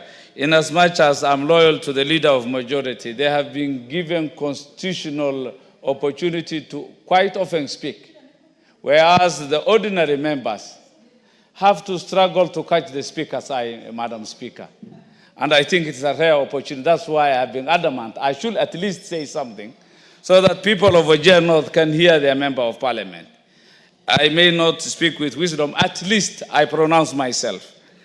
Madam Speaker, it is clear, it's a simple, straightforward motion, but we can only legislate or argue out issues where there is ambiguity. Inasmuch as there is clarity in the law, in plain English, I don't see why the Senate or the two houses are always in a tussle to fight over their mandate. I don't know why the Senate looks so desperate to interfere on the mandate of the National Assembly. They carry themselves as the upper house when indeed they are not. There is nothing in a name. We can even call them by that name. But surely they can only be so in executing their role as stipulated in the Constitution. Madam Speaker, I was just casually, in a very quick way, running through Article 96 on the role of the Senate. And they have nothing to do on the matters in the motion. From 96, 1, 2, 3, it's all limited to county matters. The interest of counties, matters affecting the counties, protecting the county government. The National Assembly is within the purview of the National Assembly, the national government functions. So, Madam Speaker, I wonder, you are a senior, a legal mind. I can't really understand why the Senate, since 2010, we are over, it is how many decades of this Constitution, why they can't come to terms to understand their role, why there should be duplication, why they should have committees on security, committees on every aspect, when indeed their role is so limited in Article 96, 1, 2, 3, and 4 only. So explicit. So mine is to ask the leadership of this House, can we come together and really know and tell each other the roles as they are in the Constitution? So without much ado, I think that is sufficient for me to be heard, Madam Speaker. Mine is to agree with the leader of majority and Honorable Karoli. They have contravened the Constitution when they really know what they were doing is in contravention of the Constitution. It is a deliberate attempt to do so, and the work of the National Assembly is protected, preserved in the Constitution, and that shall remain so until we amend the Constitution. With those few contributions, I say thank you, Madam Speaker. Thank you. The Honourable Member for Gishugu, Honourable Gishumu Gidinji. Honourable Nyikali, you're next, so you hold on. Thank you, Honourable Speaker. I think I support the motion that we delete and all the amendments that have been done by the Senate because they have overstepped their mandate as per the Constitution. Under Article 96, Senate is there to protect the interests of the counties. And I believe it should also follow that they should also be oversighting matters that relate to the counties. Sometimes we find it very contradicting that the National Assembly, which has the mandate to oversight the National Assembly, the national government operations and functions under the ministries, we have parallel committees of the National Assembly and the Senate, and which might come out with the different conclusions or even outcomes. So it is very, I think Senate should not be provoking the National Assembly and inviting them to discuss these things. We are all members of Parliament, but the Parliament has two levels, and the roles are specifically being specified in the Constitution. So let Senate do their work, let the National Assembly do their work, and it's also very clear that the Senate cannot initiate bills which deal with the money. So this is an area that I don't need to belabor, but I think a decision has to be made by this House in conjunction with the Senate so that we can clearly define our mandates and avoid overlapping roles of the Senate and the National Assembly. Thank you, Honorable Speaker, for the opportunity, and I support. Let me give Honorable Nyikal, member for Seme. He was the last one. Thank you, Madam Speaker. I rise to agree with the committee, but I want to raise a very fundamental issue. The committee has stated that some of the amendments that we are rejecting are actually unconstitutional, and they seem to agree with that with references. Madam Speaker, what it raises is the process that goes on in the Senate when they're processing. How can something unconstitutional actually go through with the clerk sitting there, going through and being, how did that happen? I think that is the issue, that if we find that they're unconstitutional, that should be addressed, maybe at a higher level. To me, that is a bigger concern than even the fact that there is no agreement. Thank you, Madam Speaker. Honorable members.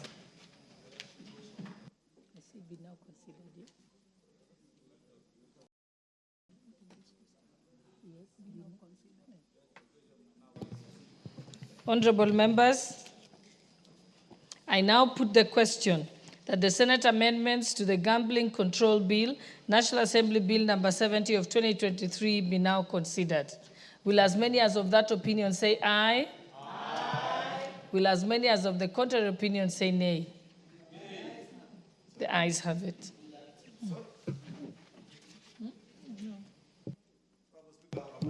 Yes, I think, honorable members. Let me put the question afresh.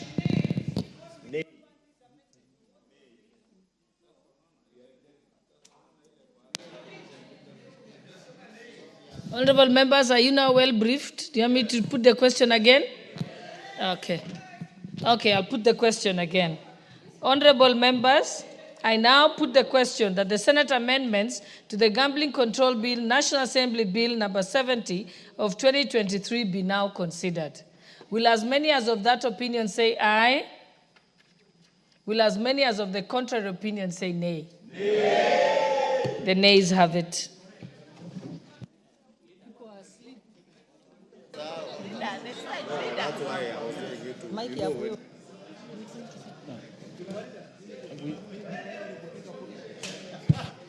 Next. She needs to say. Slow down. It needs to next order. Yes. Yeah. Yeah, we have our chain up. Chain is there.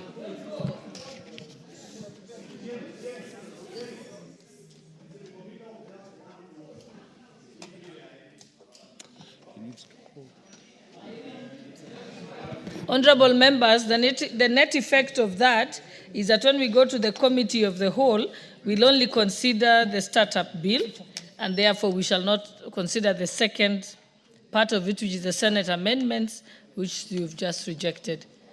Okay, next order. Order number 14, Committee of the Whole House.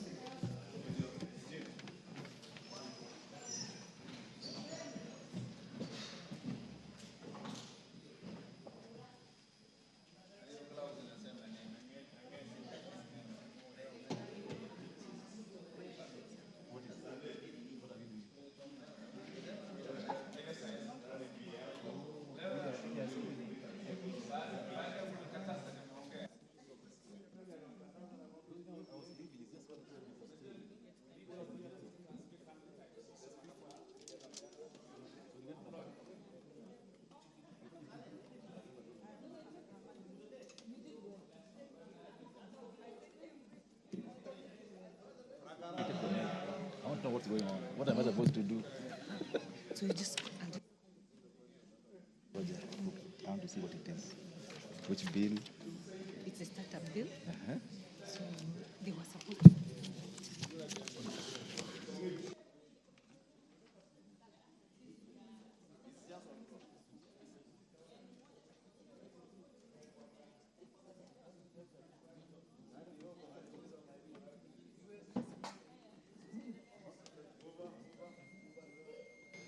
Honorable members, this will take a minute or so. You remember in the morning we had the committee of the whole on the startup bill. Members, we did so well on this in the morning. So we were just recommitting a single clause, and that is clause number 9, which in the morning was negatived when it was supposed to be positived. Oh, members, don't have Fatuma. You can't sit down. I'm sorry. So I hope that you've heard the explanation I've made, that in the morning we negatived a clause which was recommitted, and this is clause 9 of the startup bill.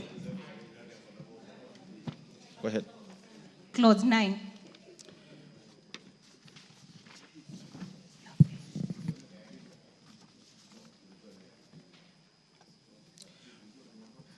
Honourable members, I now propose a question that the clause 9 of the startup bill be part of the bill.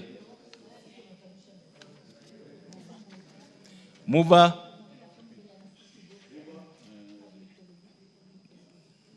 The member for Waldai. Thank you, Chair. Honorable Chair, I propose that clause 9 be amended as it appears in the order paper, and the justification is that this amendment seeks to accommodate new provisions on incubation, and they are already provided under Part 4 of the Act. Thank you. Honourable members, I propose the question, therefore, that clause 9 of the startup bill be amended as proposed by the chair of the committee.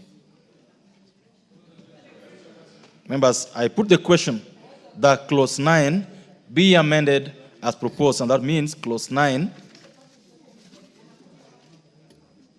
be amended through deletion. Will as many of the opinion say aye? Will as many of the opinion say nay? The ayes have it.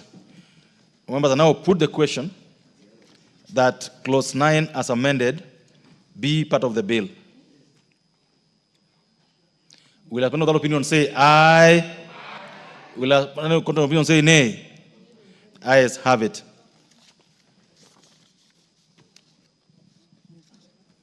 Mover. Thank you, Honorable Chairperson. I beg to move that the committee do report to the House its consideration of the Startup Senate Bill number 14 of 2022 and its approval thereof with amendments. Thank you. All members, I therefore put the question, which is that the committee do report to the House its consideration of the Startup Bill, Senate Amendment Bill number 14 of 2022, and its approval thereof with amendments. Will as many of the opinion say aye? Will as many of the opinion say nay? The ayes have it.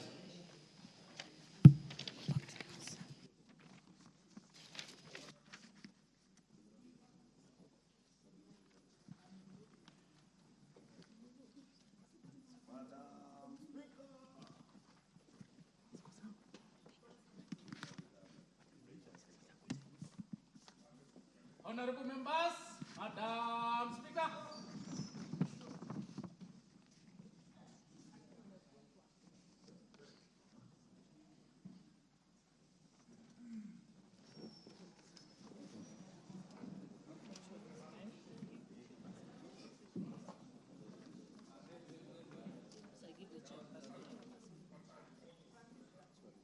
Okay, Chairperson,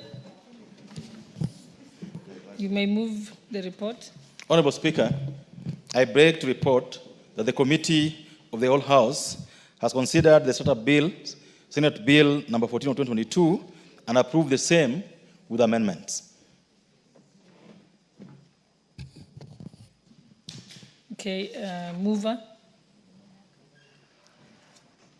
Honorable Mayaka. Honorable Speaker, I beg to move that the Startup Bill, Senate Bill number 14 of 2022, be now read a third time, and I also request the Honorable Marianne Kaitani to second.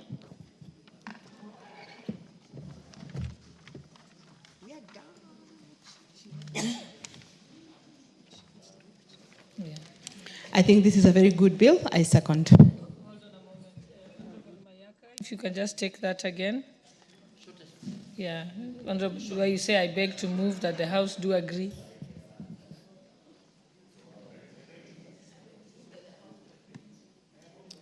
After the chairpersons.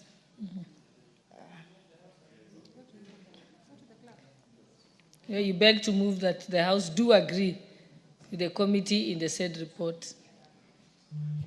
Honorable Speaker, I beg to move that the House do agree with the committee on the said bill, on the said report. And I request the Honorable Marianne Kaitani to second. Honorable Kaitani. I second.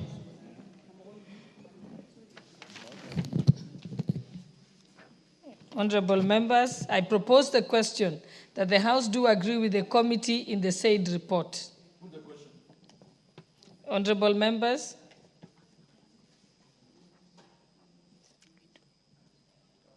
Yes, check. We can put the question. I think we have numbers, yes. Honorable members, I now put the question that the House do agree with the committee in the said report. Will as many as of that opinion say aye? Aye. Will as many as of the contrary opinion say nay? The ayes have it. Then we get a move of the bill. Honorable Mayaka, move of the bill. You can move it third reading, yes. Okay. Honorable Speaker, I beg to move that the Startup Senate Bill number 14 of 2022 be now read a third time, and I also request the Honorable Alice Nganga to second. Honorable Speaker, I second. Honorable members, I propose the question that the Startup Senate Bill number 14 of 2022 be now read a third time. And now put the question. Honorable members, I therefore put the question, which is that the Startup Senate Bill number 14 of 2022 be now read a third time. Will as many as of that opinion say aye? Aye. Will as many as of the contrary opinion say nay? The ayes have it. A bill for an act of parliament to provide a framework to support growth and sustainable technological development and transfer, innovative entrepreneurial culture, to create an environment for innovation, to attract talent and capital from Kenya, to recognize and to support startups, incubators, accelerators, and for connected purposes.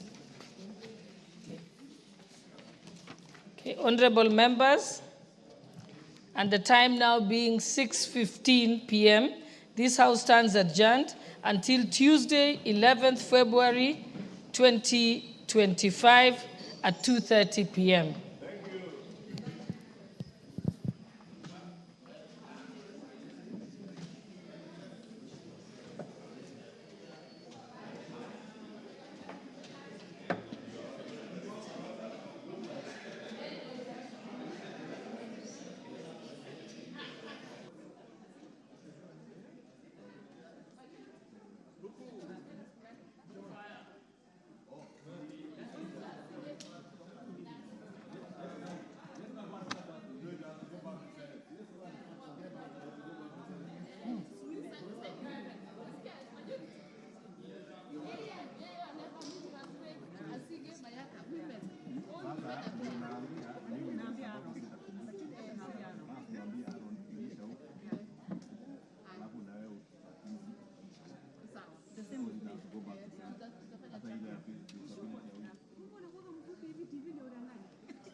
Yo, wakurugenzi, wacheni kabla nianze hii kipindi tu ni washukuru sana.